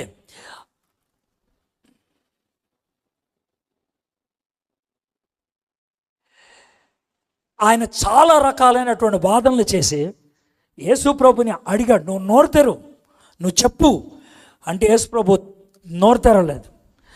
నువ్వు సత్యమా? అవును. సత్యం అంటే ఏంటి అని అడిగాడు. జవాబు చెప్పే లోపల వెళ్ళిపోయి చేతులు కడుక్కున్నాడు. ఎందుకు కడుక్కున్నావు అంటే, ఈయనలో నాకు ఏ దోషం కనబడలేదు, నేను ఇన్వెస్టిగేట్ చేశా, ఈయనలో నాకు ఏ దోషం కనబడలేదు. పిలాతు గారి భార్య, అయ్యా కల వచ్చింది, ఈ నీతిమంతుడు, ఇంజోలికి వెళ్ళొద్దు నువ్వు. యేసు ప్రభుని సిలువెక్కిచ్చి చంపటానికి అధికారం తీసుకున్న వ్యక్తి యేసు ప్రభు వారి సిలువ మీద తలవాలు చేశాడు, చీకటి కమ్ముకుంది. నెత్తి మీద ఉన్నటువంటి ఆ హెల్మెట్ తీసేసి పక్కన పెట్టుకొని అంటున్నటువంటి మాట, నిజముగా ఆయన దేవుని కుమారుడు. మొట్టమొదటిగా యేసు ప్రభుని దేవుని కుమారుడు అని సిలువ దగ్గరే చెప్పింది, ఒప్పుకుంది ఎవరో తెలుసా? ఒక రోమన్ అధికారి, రోమన్ సెంచూరియన్. ఈ పాయింట్స్ మీకు అర్థమవుతలేదు నాకు తెలీదు. ఈ పాయింట్స్ ఒక్కొక్కటి ఒక ఆణిముత్యం, ఒక్కొక్కటి ఒక్కొక్క ఆణిముత్యం. ఈయన ఏ పత్తి తప్పిదము చేయలేదు. యేసు ప్రభుతో పాటు సిలువ మీద ఉన్నటువంటి దొంగ. శిష్యులు చెప్పారు ఆయన నీతిమంతుడని, ఆయన శత్రువులు చెప్పారు ఆయన నీతిమంతుడు అని. యేసు ప్రభు వారు సవాలు చేశాడు. ఆయన చేసిన సవాలని తెలుసా? నా యందు పాపం ఉన్నదని మీలో ఎవడు స్థాపించను, నేను సత్యము చెప్పుచున్న ఎడల మీరెందుకు నన్ను నమ్మరో? సవాలు చేశాడు ఆయన. He challenged. ప్రపంచంలో ఎవరైనా ఇలాంటి సవాలు విసిరారా? No one. జీసస్ క్రైస్ట్ ఒక్కడే ఆ సవాలు విసిరాడు. నాలో పాపం ఉందని ఎవరు చెప్పగలరు? పక్షవాయువు గల ఒక మనిషిని పాపములు క్షమించాడు. పక్షవాయు కలిగిన వాడిని పైన కప్పు తీసేసి దింపారు, నీ పాపాలు క్షమించేస్తున్నాను అని అంటే, వీళ్ళ చాలామందికి ఒక ప్రశ్న వచ్చింది, దేవుడు ఒక్కడే తప్ప పాపములు క్షమించగలవాడు ఎవడని తమ హృదయంలో ఆలోచించుకోండి. యేసయ్య పాపాలు లేనివాడే కాదు, పాపాలు క్షమించాడు. పాపాత్మురాలైన ఒక స్త్రీని యేసు క్షమించాడు. పాపములు క్షమించుచున్న ఇతడు ఎవడని తమలో తాము అనుకొనిరి.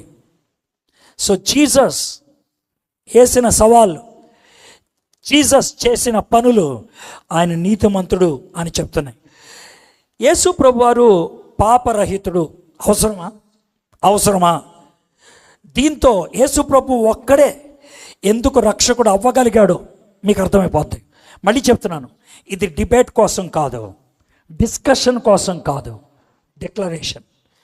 యేసు ప్రభు ఒక్కడే ఎందుకు దేవుడు, యేసు ప్రభు ఒక్కడే ఎందుకు రక్షకుడు, యేసు ప్రభు ఒక్కడే అనంటే సిద్ధాంతపరంగా చెప్పాలంటే, ఒక పాపి మనల్ని పాపము నుండి రక్షించలేడు.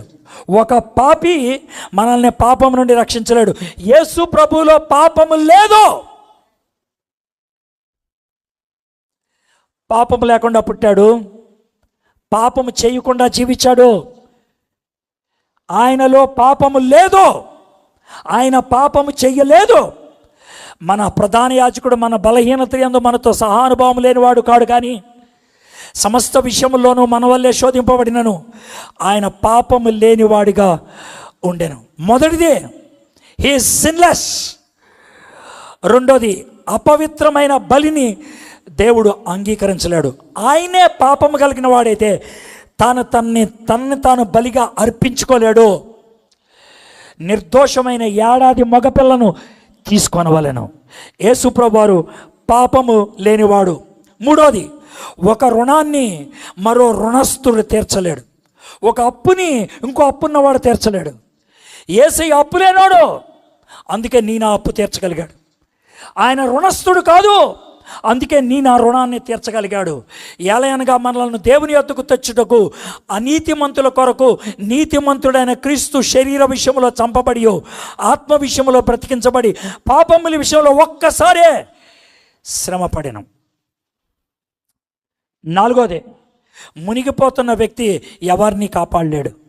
ఆయన మునిగిపోయేవాడు కాదు, మునిగిపోతున్న నిన్ను నన్ను రక్షించడానికి వచ్చినవాడు. నశించిన దాన్ని వెదకి రక్షించడానికి మనుష్య కుమారుడు ఈ లోకానికి వచ్చాడు. ఒక పాపి మనల్ని పాపం నుండి రక్షించలేడు. అపవిత్రమైన బలిని దేవుడు అంగీకరించలేడు. మన రుణాన్ని మరో రుణస్థుడు తీర్చలేడు. మునిగిపోతున్న వ్యక్తి ఎవరిని కాపాడలేడు. పాపి అయిన రక్షకుడు పాపులను రక్షించలేడు. పాపరహిత రక్షకుడు మాత్రమే పాపుల్ని రక్షించగలడు. 3 పాయింట్స్ అయిపోయినాయి ఇప్పటిదాకా. పాయింట్ నెంబర్ 1, ప్రవచనాల యొక్క నెరవేర్పు. పాయింట్ నెంబర్ 2, అసాధారణమైన ప్రవేశం. పాయింట్ నెంబర్ 3, విలక్షణ జీవితం. పాయింట్ నెంబర్ 4, ఆయన అసాధారణమైన, పాయింట్ నెంబర్ 3లో సెకండ్ పార్ట్, అసాధారణమైన సవాళ్ళు. I am. ఈ మాట ఇంగ్లీష్లో అంత విలువన్నది కాదు, కానీ గ్రీకులో చాలా విలువైనది. ఎగో ఏమి. ఈ పదాన్ని ఎవరు పడితే వాడు వాడటానికి వీల్లేదు. దేవుడు మాత్రమే పాపాలని క్షమించగలడు. శాస్త్రులు కొందరు అక్కడ కూర్చుండి ఉండిరి. వారు ఇతడు ఇట్లెందుకు చెప్పుచున్నాడు, దేవదోష చేయుచున్నాడు కదా, దేవుడు ఒక్కడే తప్ప పాపమును క్షమించగలవాడెవడని తమ హృదయములో ఆలోచించుకొనేది. నేను దేవుణ్ణి, నేను పాపాలు క్షమించగలను. యోధ మత నాయకులకి టెన్షన్ పుట్టుకొచ్చింది. ఇతడు ఎవరు? యేసుప్రభు ఉన్నాడు చూడండి. అయితే పాపములు క్షమించుటకు భూమి మీద మనుష్య కుమారునికి అధికారం కలదని మీరు తెలుసుకొనవలనని, I have the authority to forgive. ఎవడా యేసు ప్రభు దేవుడు కాదు అనేవాడు? ఎవడాడు?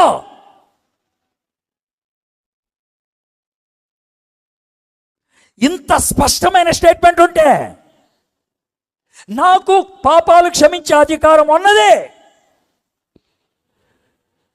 చట్టం ఏం చెప్తుంది? పాపాలు క్షమించగలిగే దేవుడు ఒక్కడే అని. అంటే యేసు ప్రభు ఏమని చెప్తున్నాడు? ఐఎమ్ గాడ్, నేను దేవుణ్ణి అని చెప్తున్నాడు. యేసు ప్రభు వారు ప్రధాన యాజకుడి ముందు నిలబడ్డాడు. ఇది చాలా ప్రాముఖ్యమైనది. ఒక పదాన్ని మీరు చాలా లూజ్గా వాడతారు, దాన్ని మీరు అర్థం చేసుకోవడానికి చెప్తున్నాను. యేసు ప్రభు వారు ప్రధాన యాజకుడి ముందు నిలబడ్డాడు. ప్రధాన యాజకుడు అడుగుతున్నాడు, నువ్వు మెస్సైవా? నువ్వు యేసయ్యవా? నువ్వు రక్షకుడువా? మేము ఎదురు చూస్తున్నటువంటి విమోచకుడు నువ్వేనా అని అడిగాడు. యేసుప్రభు వారు నువ్వు అన్నట్టే. అయితే అతను అడిగేటప్పుడు అలా అడగల. ఎవరు? ప్రధాన యాజకుడు. బహుశా నెత్తి మీద అలా చేసుకున్నాడేమో.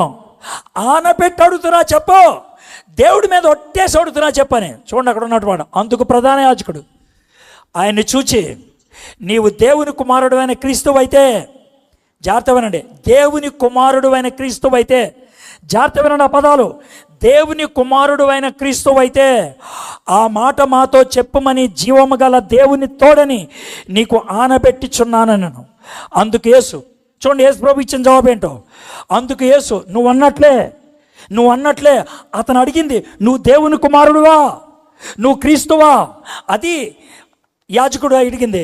యేసు ప్రభు ఇచ్చినటువంటి మాట ఏంటి? ఇది మొదలుకొని ఇది మొదలుకొని మనుష్య కుమారుడు, ఆయన అడిగింది నువ్వు దేవుని కుమారుడు అని. యేసుప్రభు చెప్తుంది, ఇది మొదలుకొని మనుష్య కుమారుడు సర్వశక్తిని కూడి పార్శ్వంలో కూర్చుండుటయు ఆకాశ మేఘారుడే వచ్చుటయు మీరు చూతురని చెప్పగా, ప్రధాన యాజకుడు తన వస్త్రము చింపుకొని వీడు దేవదూషణ చేసెను, మనకిక సాక్షులతో పనేమే, ఇదిగో ఈ దూషణ మీరు ఇప్పుడు విన్నారు. నువ్వు దేవుని కుమారుడు అని అడిగాడు, ఈయనేమో నేను మనుష్య కుమారుణ్ణి అని చెప్పుకున్నాడు, ఈయనేమో కోటు చింపేసుకున్నాడు. ఏంటి సార్ ఇదేంటిది? ఆయన అడిగింది నువ్వు దేవుని కుమారుడు అని, ఈయన చెప్పింది నేను మనుష్య కుమారుణ్ణని, ఈయనేమో కోటు చింపేసుకున్నాడు. ఏంటి సార్ ఏంటి దీని అర్థం? పైగా వీళ్ళు ఏమంటున్నారు, ఇతను దేవదూషణ చేశాడు, నేను దేవుణ్ణి అని చెప్పుకున్నాడు. ఎందుకు వచ్చింది సార్ ఇది అని అంటే, మనుష్య కుమారుడు, జాగ్రత్తమేనండి, మనుష్య కుమారుడు అనేది టైటిల్ పేరు, అది టైటిల్. చక్రవర్తి రెండు రకాలుగా వాడచ్చు, రెండు రకాలుగా. ఒకటి చక్రవర్తి పేరు, రెండోది చక్రవర్తి బిరుదు. ఇక్కడ మనుష్య కుమారుడు బిరుదు, టైటిల్. ఆ టైటిల్ యేసుప్రభువారు తనకిచ్చుకున్నాడు, మనుష్య కుమారుని నేనే. ఈ టైటిల్ ఎక్కడిదే? ఈ టైటిల్కున్న విలువ ఏంటి? ఇది చూడండి, దానియేలు గ్రంథం 7వ అధ్యాయం 15వ వచనం. ఆకాశ మేఘారుడై మనుష్య కుమారుని పోలిన ఒకడు వచ్చి ఆ మహావృద్ధుడి కానీ వృద్ధుడిగా వాని సన్నిధిని ప్రవేశించి ఆయన సముఖం నాకు తేబడను. సకజనులను రాష్ట్రములను ఆయా భాషలు మాట్లాడేవారును ఆయనను సేవించినట్లు ప్రభుత్వమును మహిమయు ఆధిపత్యమును ఆయనకి ఇవ్వబడెను. ఆయన ప్రభుత్వము శాశ్వతమైనది, అది ఎన్నటికీ తొలగిపోదు, ఆయన రాజ్యము ఎప్పుడునూ లయము కాదు. యేసుప్రభువు ఏమన్నారు తెలుసా? దానియేలు ప్రవచించిన ఆ మనుష్య కుమారుణ్ణి నేనే. మనుష్య కుమారుడు, దేవుని కుమారుడు, రెండు ఒకటే విధమైనటువంటి భావం కలిగింది. దేవుని కుమారుడు అంటే దేవుడు పుట్టినోడు, మనుష్య కుమారుడు అంటే మనిషికి పుట్టినోడు అని కాదు. రెండు కూడా దైవికమైన టైటిల్స్, రెండు కూడా దైవికమైన టైటిల్స్. ఆ రెండు టైటిల్స్ నావే, యేసుప్రభువు వారు చెప్పారు. ఇక నెక్స్ట్, అందుకు యూదులు నీవు మనుష్యుడివై ఉండి దేవుడు అని చెప్పుకొనుచున్నావు కనుక దేవదోషం చేసినందుకే నిన్ను రాళ్లతో కొట్టుదము. యోహాను సువార్త 10వ అధ్యాయం 33వ వచనం. కానీ మంచి క్రియలు చేసినందుకు కాదని ఆయనతో చెప్పారు. కొంతమంది నన్ను ఈ ప్రశ్నలు అడుగుతారు, ఏమండి యేసు ప్రభు నేను దేవుణ్ణి అని చెప్పుకున్నాడా అని. దేవుణ్ణి అని చెప్పుకోకపోతే వీళ్ళు కోట్లు ఎందుకు చింపేసుకోవాలరా, రాళ్ళు ఎందుకు పట్టుకోవాలరా బాబు, సిలువ ఎందుకు ఎక్కించాలరా ఆయన్ని? వాళ్ళు పిచ్చోళ్ళా, నువ్వు పిచ్చోడువా? యేసు ప్రభు దేవుడని చెప్పకపోతే అసలు గొడవ ఉండేది కాదుగా. పిలాతు దగ్గర కాదే ఉత్తిన అన్నానంటే అయిపోయిండేది కదా, అనలేదు కదా ఆయన. అంత మతి లేకుండా ఎలా ఉంటారా మీరు? ఇది మళ్ళీ డిబేట్ కాదు, డిస్కషన్ కాదు, డిక్లరేషన్. నేను ఒకడితో డిబేటు డిస్కషన్ చేసేటంత ఓపిక లేదు నాకు. పనికి మాలిన వాళ్ళతో మాడాల్సిన అవసరం లేదు నాకు. ఎంటావా కూసో నేను బస్. డిస్కషన్ అంటావా, బయట కాఫీ హోటల్ ఉంది, పనికి మాలిన ఎదవలు కూర్చుంటారా, అడిగెళ్ళు. నా దగ్గర రావద్దు, ఆ దినాలు అయిపోయింది. ఇంతకంటే క్లారిటీగా ఎవడు చెప్తాడు నీకు? ఎవడు చెప్తాడు నీకు ఇంతకంటే క్లారిటీగా? రాళ్ళు తీసుకుంటే ఎందుకు తీసుకున్నారంటే నువ్వు దేవుడు అని చెప్తున్నావా, నువ్వు దేవుడు అని చెప్తున్నావు. దీని కింద మాట ఉంటుంది, ఏమండి మీరు కూడా దేవుళ్ళు అన్నారు కదా అనేసి. ఆయన దేవుళ్ళు అన్నది కోర్టులో ఉపయోగించే పదానికి, కోర్టులో ఉపయోగించే పదానికి. కీర్తనలో 82:6 వచనం ఉంది. కాబట్టి యేసు ప్రభువారు రెండు విధాలుగా నేను జడ్జిని, నేను దేవుణ్ణి రెండు ఒప్పుకున్నాడైనా. ఐ యామ్, చాలా స్పష్టంగా ఐ యామ్ అని ఒప్పుకున్నాడు. ఈ ఐయామ్ అనేది ఎగోయమి అన్నాను కదా. మోషే నీ పేరేంటి అని అడిగాడు.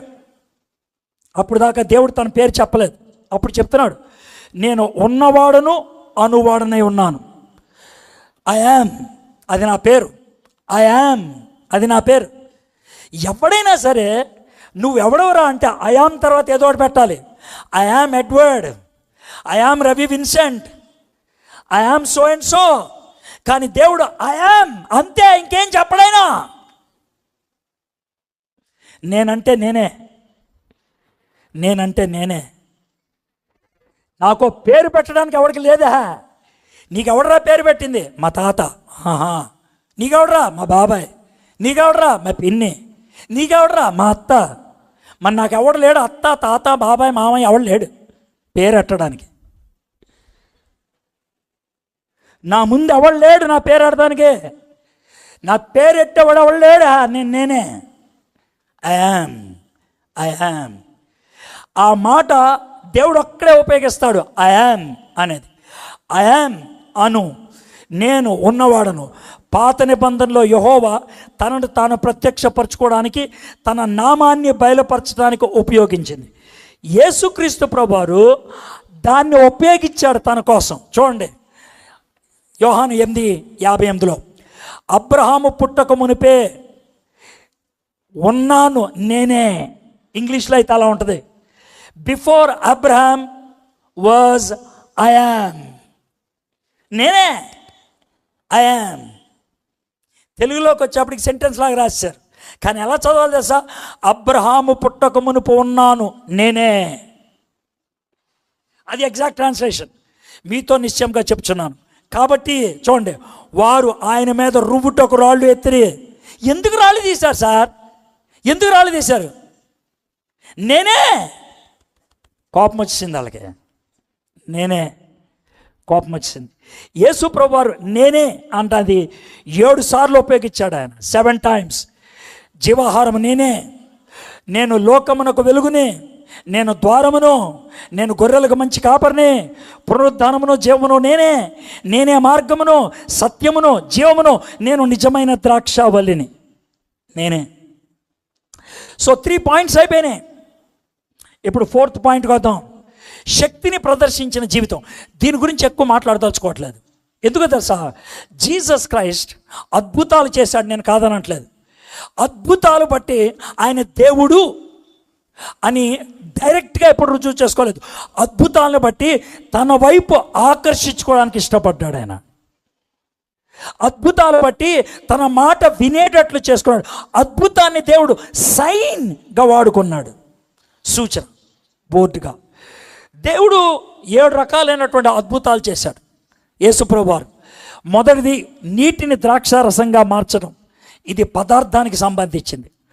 2 5 రొట్లు 2 చేపలు బోల్డ్ మందికి పంచిపెట్టారు, ఇది రాశికి సంబంధించింది.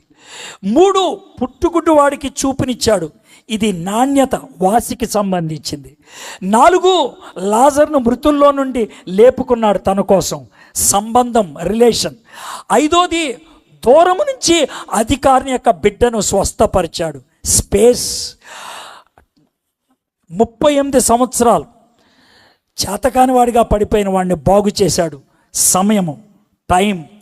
లాస్ట్, నీటిపైన నడుచుట అసాధారణమైనటువంటి స్థానం. 7 రకాలైనటువంటి అద్భుతాలు చేసుకుంటూ వచ్చాడు. 7 రకాలు అద్భుతాలు, కొన్ని వేలు చేశాడు, కానీ 7 కేటగిరీస్. ఈ 7 కేటగిరీస్ని బట్టి తన శక్తిని ప్రదర్శించాడు. సృష్టి మీద, పదార్థం మీద, సమయం మీద, మరణం మీద, శక్తుల మీద 7 kinds అద్భుతాలు చేసుకుంటూ వచ్చాడు. నా this is the most important thing. దీంతో నేను I will take up the lunch.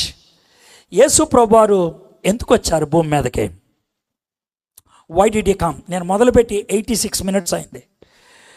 Okay, I'm very much going according to the time.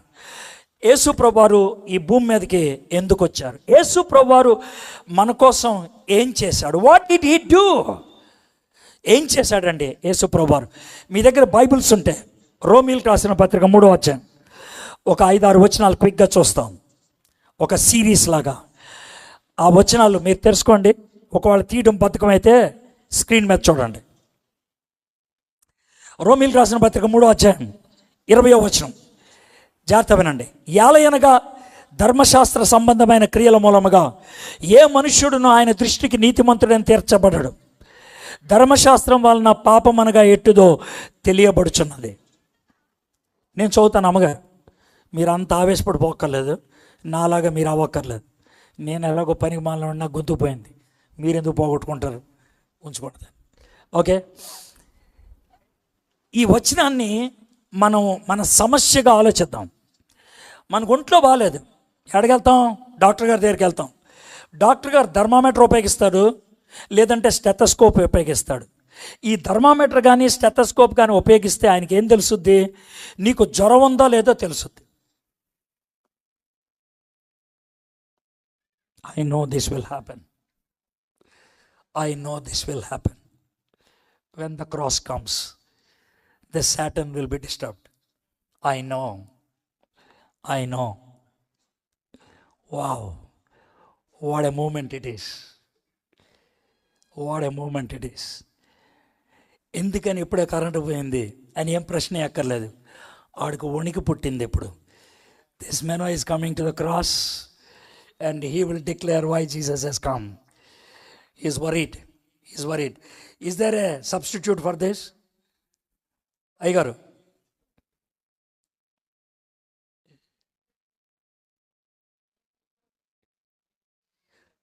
Mic పనిచేస్తుందని నాకు అర్థమవుతుంది. నేను దాన్ని అడగల, బొమ్మల కోసం అడిగా. అది 1 minute అయితే వస్తుందా? ఆన్లైన్ వస్తుంది కాబట్టి మీరు ఆన్లైన్లో చూసుకుంటారా? యోవిష్, మీ మొబైల్స్ ఆన్ చేసి ఆన్లైన్లో చూసుకోండి. Will do it. Okay, that's wonderful challenge. మీకు మొబైల్ లేకపోతే పక్కింటి వాళ్ళ దగ్గర చూడండి. అంటే పక్కింటి కంటే ఇంటి కాదు, పక్కోళ్ళు. రైట్. మనకు ఒంట్లో బాగోపోతే మనం డాక్టర్ గారి దగ్గరికి వెళ్తాం. డాక్టర్ గారు అయితే థర్మామీటర్ కానీ స్టెథోస్కోప్ కానీ వాడతారు. ఆయన ఆ రెండిట్లో వాడినప్పుడు ఆయన తెలిసేది ఏంటంటే మనకి జబ్బు ఉంది అని నిర్ధారణ చేయడానికి మాత్రమే పనికొస్తుంది. సో నా స్టేట్మెంట్ నెంబర్ 1 ఏంటంటే, చట్టం ఎందుకు పనికొస్తుంది? చట్టం ఎందుకు పనికొస్తుంది అంటే నేరారోపణ చేయడానికి. That's all. చట్టం చేయగలిగేదల్లా ఒకటే, వీడు నేరస్తుడు, అంతకు మించి ఏం చేయలేదు. చట్టం ఈ పని చేయలేదు. చట్టం కానీ ధర్మశాస్త్రం కానీ థర్మామీటర్ కానీ నీకున్నటువంటి జబ్బుని తీలేవు. జబ్బుందే అని చెప్పుద్ది, అంతే. ధర్మశాస్త్రము చట్టము రోగ నిర్ధారణ చేయగలదు కానీ పరిష్కరించలేదు. ఇప్పుడు చదువుదాం, వచ్చాం చూడండి. ఏలయనగా ధర్మశాస్త్ర సంబంధమైన క్రియల మూలముగా ఏ మనుష్యుడును ఆయన దృష్టికి నీతిమంతుడని తీర్చబడడు. ధర్మశాస్త్రం వలన పాపమనగా ఎట్టుదో తెలియబడుచున్నది. కాబట్టి మతపరమైన జీవితం, చర్చికి వెళ్ళటం, బైబిల్ చదవటం, ప్రార్థన చేయటం, ఉపవాసం ఉండటం, ఇవన్నీ మంచివే కానీ అవి రక్షించలేవు. కానుకలు వెయ్యటం, బల్ల కార్యక్రమంలో చేతులు వేయటం, ఇవన్నీ మంచివే. సహవాసానికి వెళ్ళటం, ఇవన్నీ మంచివే కానీ ఇవి రక్షించలేవు. ఇవన్నీ దేనికి పనికొస్తాయి? థర్మామీటర్. ఇవన్నీ దేనికి పనికొస్తాయి? స్టెథోస్కోప్ లాంటివి. అయితే 21వ వచనం, ఇట్లుండగా ధర్మశాస్త్రమునకు వేరుగా దేవుని నీతి బయలుపరచబడుతున్నది, దానికి ధర్మశాస్త్రమును ప్రవక్తలను సాక్ష్యం ఇస్తున్నాయి. మనం డాక్టర్ గారి దగ్గరికి వెళ్ళాం, నోట్లో థర్మామీటర్ పెట్టాడు, జ్వరం ఉందో లేదో చూశాడు. తర్వాత డాక్టర్ గారు ఏం చేస్తారు? థర్మామీటర్ పక్క పెట్టి ట్యాబ్లెట్లు రాసిస్తారు. థర్మామీటర్ మొక్కెరొక్కటి మనకెవడు, ఆయన ట్యాబ్లెట్లు రాసిస్తాడు. ఆ ట్యాబ్లెట్ మనం వేసుకుంటే 2 రోజుల తర్వాత మనం వెళ్తే మళ్ళీ ఏం చేస్తాడు? థర్మామీటర్ తీసి నోట్లో పెడతాడు. జ్వరం తగ్గిందా లేదో చూస్తాడు. ఇప్పుడు జాగ్రత్త వినండి, జ్వరం తగ్గిందా లేదా చెప్పేది ఎవరో? గట్టి చెప్పాలి. థర్మామీటర్ చెప్పిందని మనకి చెప్పేది ఎవరు? ఇంతకీ జబ్బు తగ్గించింది ఎవరు? టాబ్లెట్. జబ్బు తగ్గించింది ఎవరు? తగ్గిందని చెప్పింది ఎవరు? ఆ థర్మామీటర్ చెప్పింది మనకి చెప్పింది ఎవరు? 3 విషయాలు క్లారిటీ వచ్చినాయి కదా. ఈ 3 ఎవరో మనం తెలుసుకుందాం. అది యేసుక్రీస్తునందల విశ్వాసం మూలమది. ఇప్పుడు టాబ్లెట్ పేరేంటి చెప్పండి నాకు? యేసుక్రీస్తు. టాబ్లెట్ పేరేంటి? నోట్లో వేసుకోవాల్సింది దేన్ని? టాబ్లెట్ని. మనం హృదయంలోకి తెచ్చుకోవాల్సింది ఎవరిని? అది యేసుక్రీస్తు నమ్మి నోట్లో వేసుకుంటే పని అవుతుంది. అది యేసుక్రీస్తునందల విశ్వాసం మూలమదై నమ్ము వారందరికీ కలుగు దేవుని నీతి అన్నది. ఇప్పుడు చూడండి, జబ్బు ఉందని చెప్పేది ధర్మశాస్త్రం, పోగొట్టేది టాబ్లెట్. ఆ టాబ్లెట్ పేరేంటి? యేసు ప్రభు. తగ్గిందని చెప్పేది ఏంటి?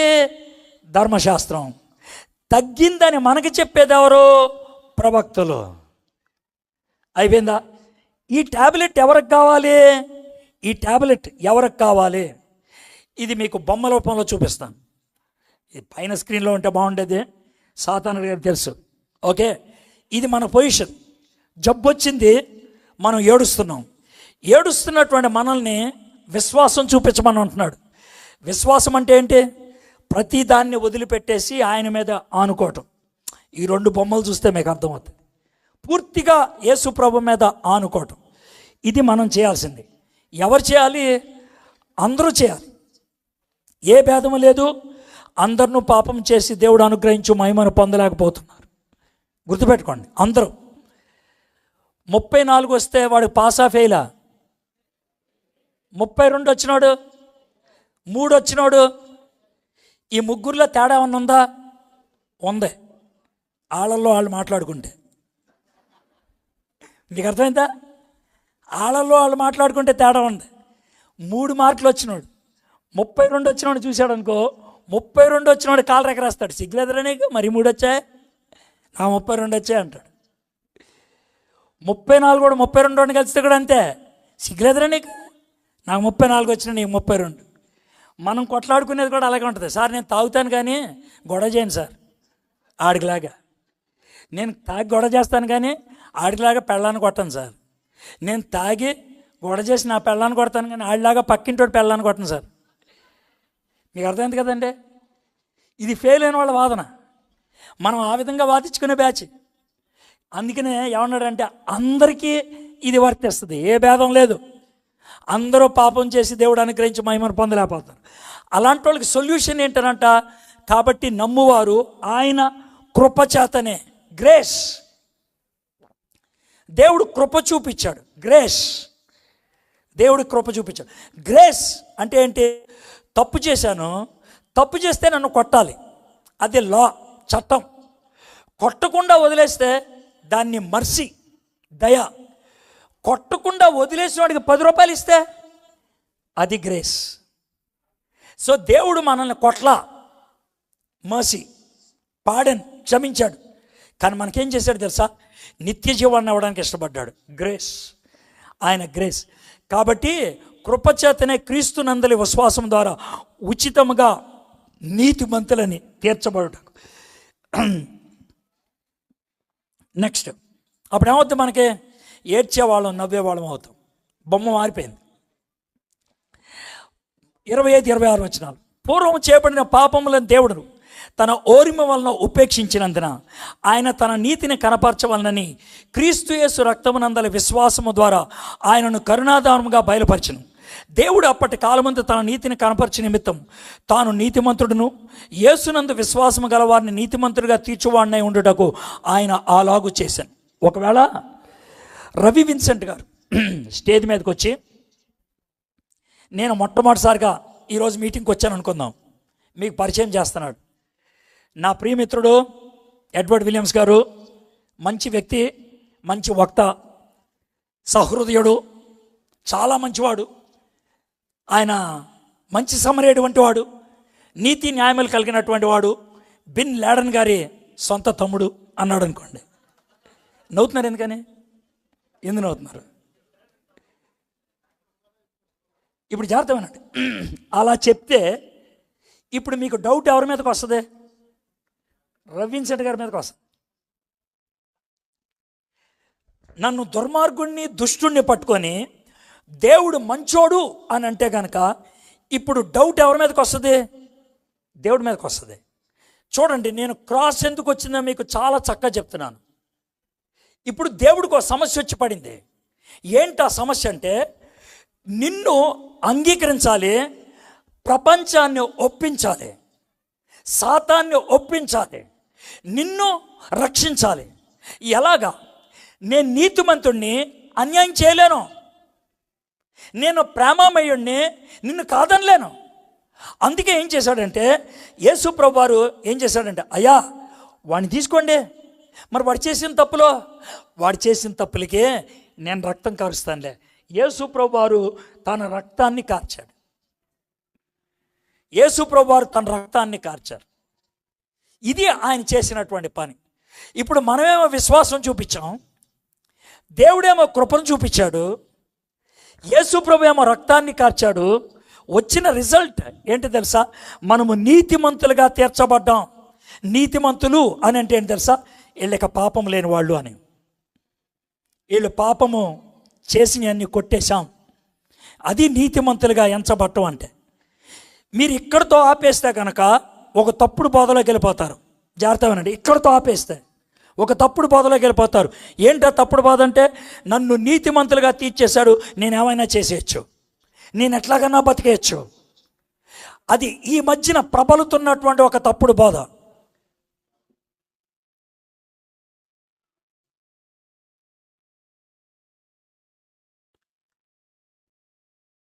ఈ మధ్యన ప్రబలుతున్నటువంటి ఒక తప్పుడు బాధ అది. అయితే అందుకే మీరు జాగ్రత్త వినండి. కంప్లీట్గా వింటే కానీ మీకు అర్థం కాదు. యేసుక్రీస్తు ప్రభువారు అసలు ఎలా చనిపోయాడు, ఎందుకు చనిపోయాడు, ఏం జరిగింది అనే విషయాన్ని యేసు మరణం మరియు పునరుద్ధానం నుంచి మనం నేర్చుకోబోతున్నాం. మరణం వరకు నేను చెప్తాను. ఇప్పుడు మరణం వరకు ఐల్ టెల్ యూ డెత్. యేసు ప్రభు యొక్క మరణ వివరాలు బైబిల్లో మనకి ఇచ్చారు. 4 సువార్తికులు ఇచ్చారు. అంతేకాదు, కొరింథీయులకు రాసిన పత్రికలో రాశారు, రోమీలకు రాసిన పత్రికలో రాశారు, పేతురు రాసినటువంటి పత్రికలో రాశారు. ఈ వివరాలు మనకి చాలా అవసరం. యేసు ప్రభువారిని ఏ విధంగా సిలువ మీద చంపడం జరిగింది అనే దాన్ని మనం చూద్దాం. థ్యాంక్ గాడ్, క్రాస్ దగ్గరకు వచ్చేసేప్పుడు మళ్ళీ వచ్చేసింది. It's really thank God. Let us see what has happened. సిలువ అన్న దాని గురించి ఫస్ట్ ఆఫ్ ఆల్ ఆలోచిద్దాం. ఈరోజు క్రైస్తవులు మెడలో సిలువ వేసుకొని తిరుగుతున్నారు, చర్చి మీద సిలువలు పెడుతున్నారు, చర్చిలో సిలువ పెడుతున్నారు. ఎందుకని? సిలువకి ఆ విలువ ఎందుకు వచ్చింది? అసలు సిలువ ప్రజల దృష్టిలో ఎలాంటి భావం కలిగింది? సిలువ అంటే భయం, సిగ్గు, మరణం, ఈ 3 గుర్తు రావాలి. సిలువ అనగానే భయం, సిలువ అనగానే సిగ్గు, సిలువ అనగానే మరణం. ఎందుకని? సిలువ ఎవడికి పడితే వాడికి వేయరు. దేశద్రోహికి వేస్తారు, దేవదూషణ చేసిన వాళ్ళకి వేస్తారు, రోమీయుడు కాని వాడికి చేస్తారు, శత్రువులకి చేస్తారు, బానిసలకి చేస్తారు. సిలువ మరణం ఒక్కసారి చేయరు, ఆ సిలువను మోసుకొని వెళ్ళమంటారు. ప్రజలంతా చూస్తారు, రాళ్లతో కొడతారు, గేలి చేస్తారు, సిగ్గు. అందుకనే యేసుప్రభువు వారు ఏమన్నా తెలుసు, మీలో ఎవరైనా నన్ను వెంబడించుకోవాలంటే మీ సిలువెత్తుకొని రండి అన్నాడు. అంటే ఏంటి? నా కోసం సిగ్గు ఎదుర్కోవడానికి ఇష్టపడాలి. మిమ్మల్ని ప్రజలు సిగ్గుపరుస్తారు, నీచంగా మాట్లాడతారు. సో ఇది సిలువ. రెండోది, భయంకరమైన హింస మరియు క్రూరమైన మరణం.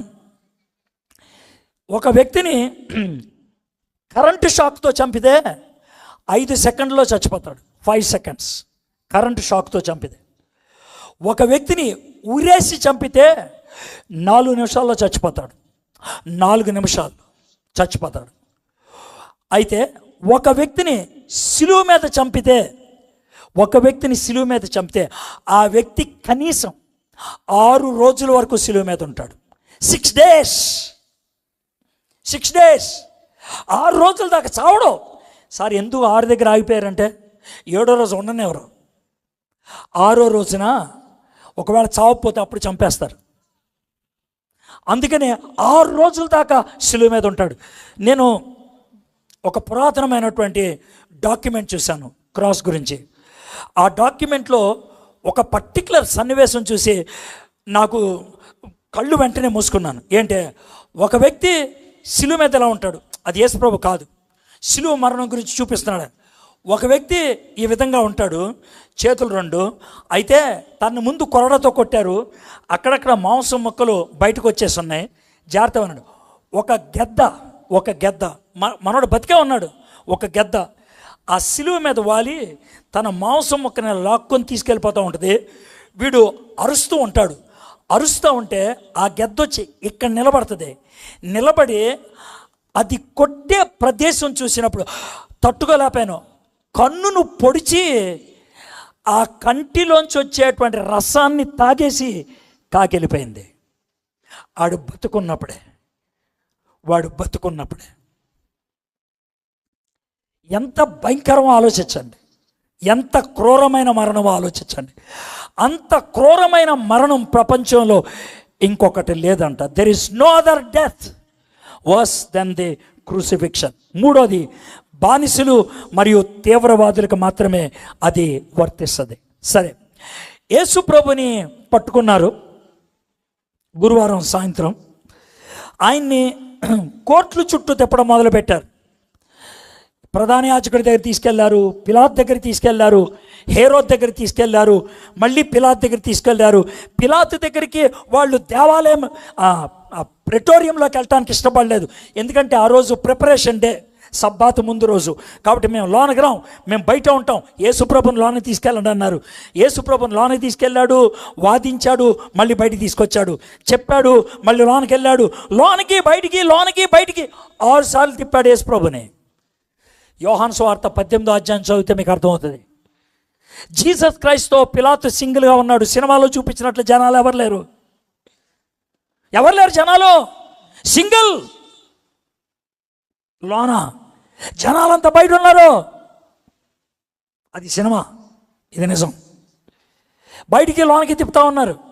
ఇక తట్టుకోలేక, ఇతరులు ఏ తప్పు కనబడట్లేదు, ఓ పని చేయండి, మనకున్న అలవాటు ప్రకారం ఆయన్ని కొరడాతో కొట్టండి అని అన్నాడు. ఎందుకన్నాడు ఈ మాట? యూదులేమో యేసు దేవుడని చెప్పుకున్నాడు సార్, అందుకు కొట్టమని అడిగారు. రోమీలేమో యేసు రాజని చెప్పుకున్నాడు సార్ అని అన్నాడు. ఇంతకీ యేసు ప్రభు నువ్వెందుకు చచ్చిపోతున్నావు అంటే, మానవుడిని విమోచిస్తాను, నేను చచ్చిపోతున్నాను అన్నాడు. చూద్దాం ఏం జరిగింది అనేది. ఈ విధంగా కొరడాతో కొట్టమని ఆయన్ని అడిగారు. ఈ కొరడ 1.5 అడుగు చెక్క ఉంటుంది, దానికి 1.5 మీటర్ తోలు బెల్ట్ ఉంటుంది, చివరి 1/2 మీటర్ని పేలికలుగా చేస్తారు. ఒక్కొక్క పేలికి అయితే గాజు పెంకు, లేకపోతే ముళ్ళు, లేకపోతే సీసంతో తయారు చేసినటువంటి ఒక బాల్, లేదా ఒక ఎముక, ఏదో ఒకటి కట్టి దాన్ని ఏ విధంగా తిప్పుతూ ఉంటారు. మధ్యలో యేసుప్రభుని నుంచోపెట్టి ఇటు అటు 2 ఉంటారు. 1.5 అడుగున్నటువంటి చెక్కను భూమిలో పాతిపెట్టి 2 చేతులు అతన్ని ఆ చెక్కకేసి కట్టేస్తారు. యేసుప్రభు 6 అడుగులు ఎత్తుంటాడు, 1.5 అడుగు మాత్రమే ఇది ఉండేది. కాబట్టి కాళ్ళు పంగలు చాపి చాలా దూరం అయితే కానీ వంగలేడు ఆయన. ఆ విధంగా వంగి చేతులు కట్టేస్తే ఒంటి మీద ఒక్క బట్ట కూడా ఉండనివారు.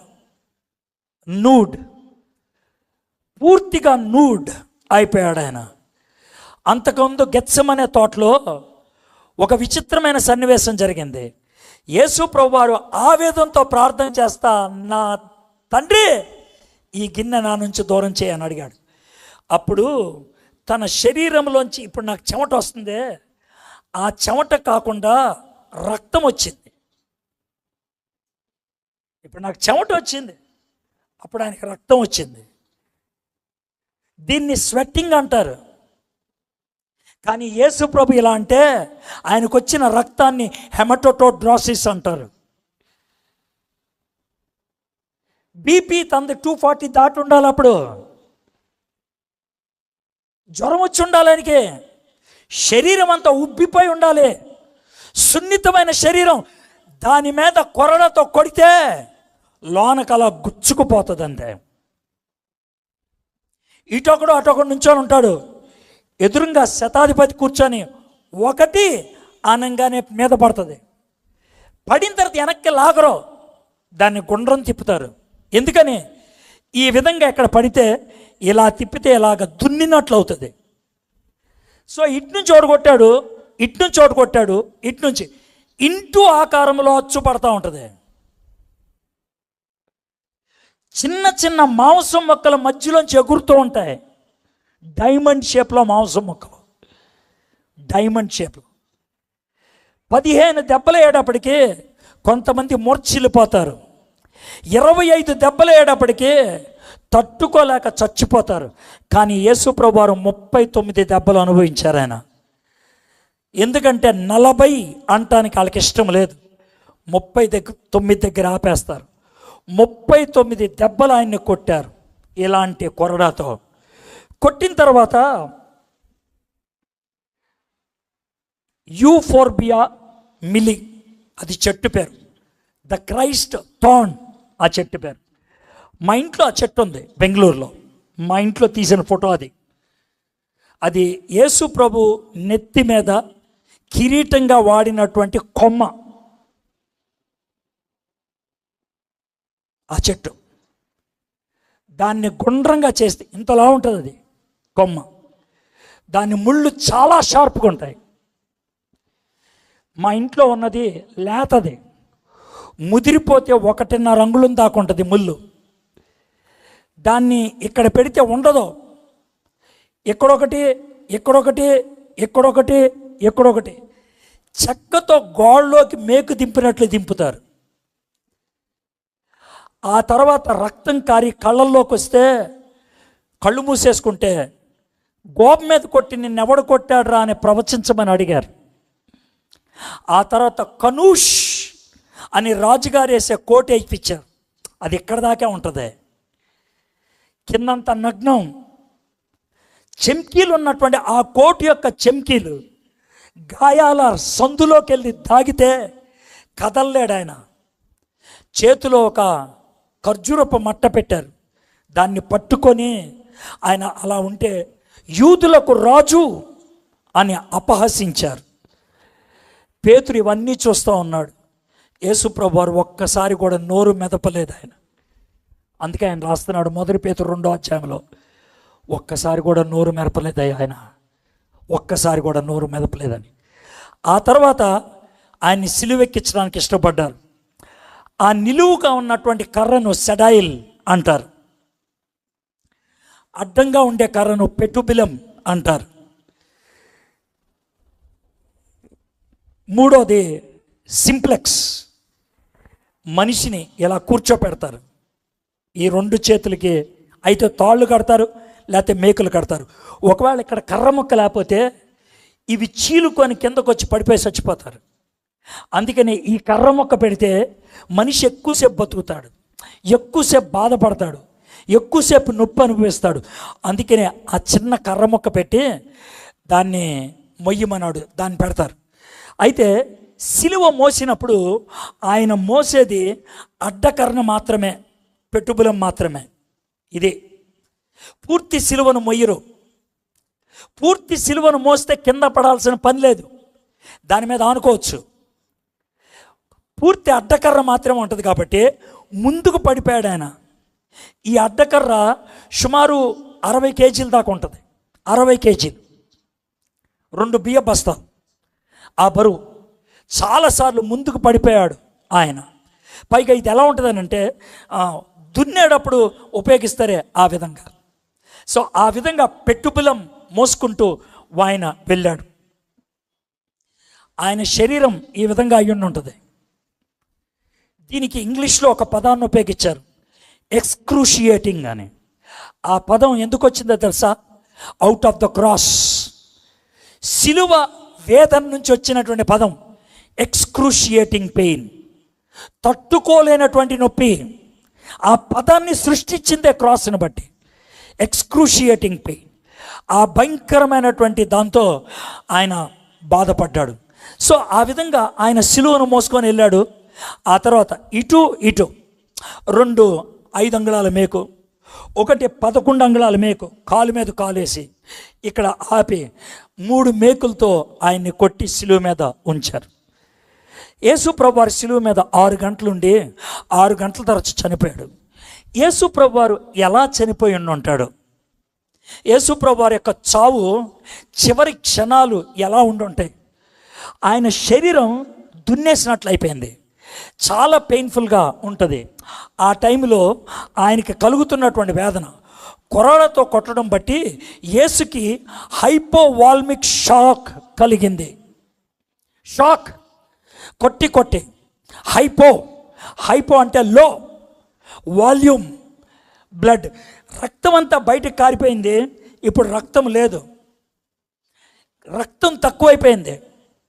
బ్లడ్లెస్నెస్తో కొంతమంది కళ్ళు తిరిగి పడిపోతారు. యేసుప్రభు వారు అలాంటి సిచ్యువేషన్లోకి వచ్చారు. హైపోవాల్మిక్ షాక్. మీకు ప్రతి స్టేజీ ఎక్స్ప్లెయిన్ చేస్తూ ఉన్నాను. ఒక వ్యక్తి పెద్ద మొత్తంలో రక్తాన్ని కోల్పోయే ప్రభావాలను అనుభవిస్తాడు. ఎవరికైనా కోస్తే బ్లడ్ కారిపోతే 2 లీటర్స్ కారిపోతే కళ్ళు తిరిగి పడిపోతారు. దాహం వేస్తుంది, తట్టుకోలేరు. యేసు ప్రభు శరీరంలో బ్లడ్ అంతా కారిపోయింది. సిలువ మీద ఉన్నాడు ఆయన. ఎండ 3 గంటల సేపు. అలాంటి పరిస్థితుల్లో ఎంత భయంకరమైనటువంటి వేదన అనుభవిస్తున్నాడో ఆలోచించండి. How painful, how excruciating that must be. How painful and how excruciating that must be. లేని రక్తాన్ని పంపడానికి గుండె ఆరాటం, గుండె గబగబా కొట్టేసుకుంటూ ఉంటుంది, కానీ రక్తం మాత్రం వెళ్ళదు. మిక్సీలో ఏ పదార్థం లేకుండా ఆన్ చేస్తే ఏమవుతుంది? సౌండ్ ఎక్కువ వచ్చి కాలిపోతుంది. గుండెకాయ పరిస్థితి అంటే పంపించడానికి రక్తం లేదు, గిరగిరా తిరిగేస్తుంది గుండెకాయ. హార్ట్ బీట్ చాలా ఎక్కువైపోతుంది, రక్తపోటు పడిపోతుంది, సర్క్యులేషన్ లేదు, మూర్ఛిల్లిపోతారు, స్పృహ తప్పి పడిపోతారు, కళ్ళు తిరిగి పడిపోతారు. మూత్రపిండాలు మూత్రాన్ని ఉత్పత్తి చేయడం ఆపేస్తుంది. మూత్రపిండాలు పనిచేయట్లేదు, కిడ్నీ ఫెయిల్యూర్ అయిపోయింది, హార్ట్ స్పీడ్గా కొట్టేసుకుంటుంది, బ్లడ్ సరిగ్గా పంప్ అవ్వట్లేదు, వ్యక్తికి చాలా దాహం వేస్తుంది. అలాంటి టైంలోనే నాకు దాహం అని అరిచాడు యేసయ్య. దాహం. ఆయనకి చేదు చిరతనివ్వడానికి ప్రయత్నం చేశారు. ఆ చేదు చిరతనిస్తే నాకితే ఏమైందో తెలుసా? ఆయన కొద్దిసేపు శ్రోతపై నొప్పి తెలియకుండా ఉండేవాడు. అందుకిద్దాం అనుకున్నారు. నో, నాకొద్దు, నాకు నొప్పి తెలియాలి, నేను నొప్పి గుండా వెళ్ళాలి, నేను నొప్పిని భరించాలి నా బిడ్డ కోసం, నా బిడ్డ కోసం. He denied. ఆ చేదు చిరతను ఆయన డినై చేశాడు. దప్పికతో తప్పిస్తారు. గాలి పీల్చడం చాలా కష్టమవుతుంది. నేను ఎక్స్ప్లెయిన్ చేస్తాను, చాలా ఉండే. ఇలా ఉన్నారు కదా, ఇప్పుడు గాలి లోనకి పీల్చాలంటే చూడండి విషయం.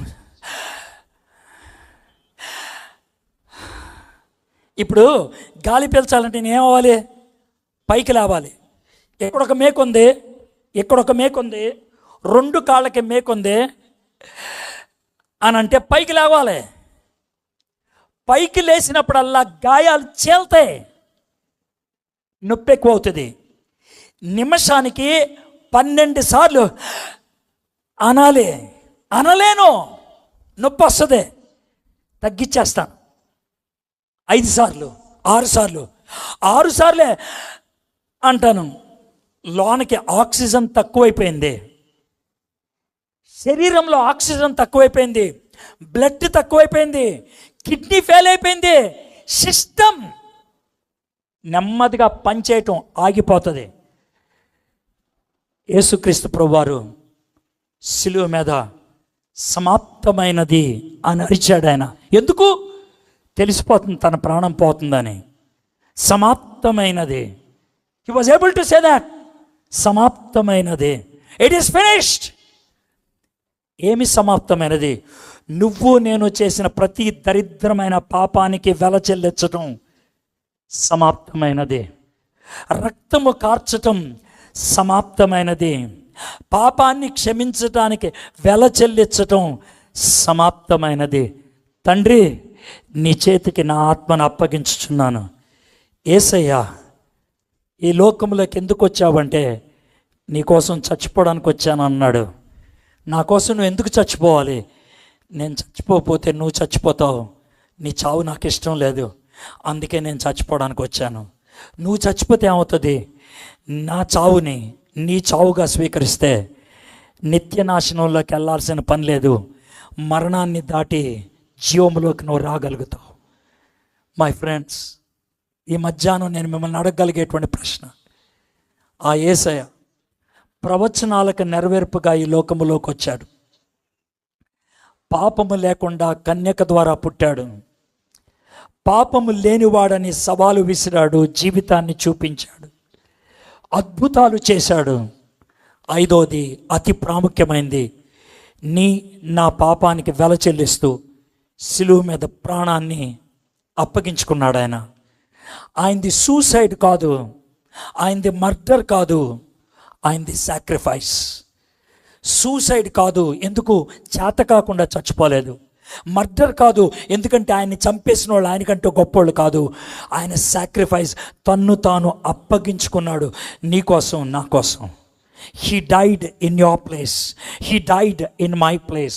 ఇక్కడ కూర్చున్నటువంటి మీలో ఎవరైనా సరే, సార్ యేసు ప్రభు నా కోసం చనిపోయాడని నేను ఇప్పటిదాకా అనుకోలేదు సార్. చర్చికి వస్తే సరిపోద్ది అనుకున్నాను, బైబిల్ చదివితే సరిపోద్ది అనుకున్నాను, రవి విన్సెంట్ గారితో ప్రార్థన చేయించుకుంటే సరిపోద్ది అనుకున్నాను, నాకున్న జబ్బు పోతే సరిపోద్ది అనుకున్నాను, నా జీవితంలో ఒక అద్భుతం జరిగితే సరిపోద్ది అనుకున్నాను. అవి చెడ్డమేం కావు, కానీ అవి సరిపోవు. You need to be born again. నువ్వు తిరిగి జన్మించాలి. యేసు ప్రభుని నీ సొంత రక్షకుడిగా అంగీకరించాలి. యేసయ్యా, ఆ సిలువ నాది, ఆ సిలువ నాది, నా కోసం ఆ సిలువ తయారు చేశారు, కానీ ఆ సిలువను నువ్వేసుకొని నా కోసం సిలువెక్కావేసయ్యా, ఆ సిలువను నా కోసం మోసావయ్యా. యేసయ్యా, ఆ సిలువ మరణం నాదని నేను ఒప్పుకుంటున్నాను, నన్ను క్షమించు ప్రభా అని అడగడానికి సంసిద్ధమేనా? ఆలోచించండి.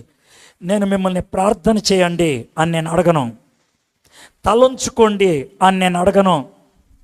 చాలా నేరుగా ఒక మాట అడుగుతున్నాను. యేసయ్య నీ కోసం చనిపోయాడు, యేసయ్య నా కోసం చనిపోయాడు, ఆయన్ని నా రక్షకుడిగా స్వీకరించడానికి నేను ఇష్టపడుతున్నాను అన్నవాళ్ళు మీలో ఎవరైనా ఉన్నట్లయితే ఉన్న ఫలాన్ని లేచి నిలబడండి. మీ గురించి నేను ప్రార్థన చేస్తాను. యేసయ్య నా కోసం చనిపోయాడు, నేను ఒప్పుకుంటున్నాను. యేసయ్యని నా రక్షకుడిగా నేను స్వీకరిస్తున్నాను. యేసయ్యని నా హృదయంలోకి రమ్మని నేను ఆహ్వానిస్తున్నాను. స్పష్టంగా ఒప్పుకోవడానికి ఇష్టపడే వాళ్ళు ఉన్నట్లయితే ఉన్న చోట్ల లేచి నిలబడండి. నేను మీ గురించి ప్రార్థన చేసి ముగిస్తాను.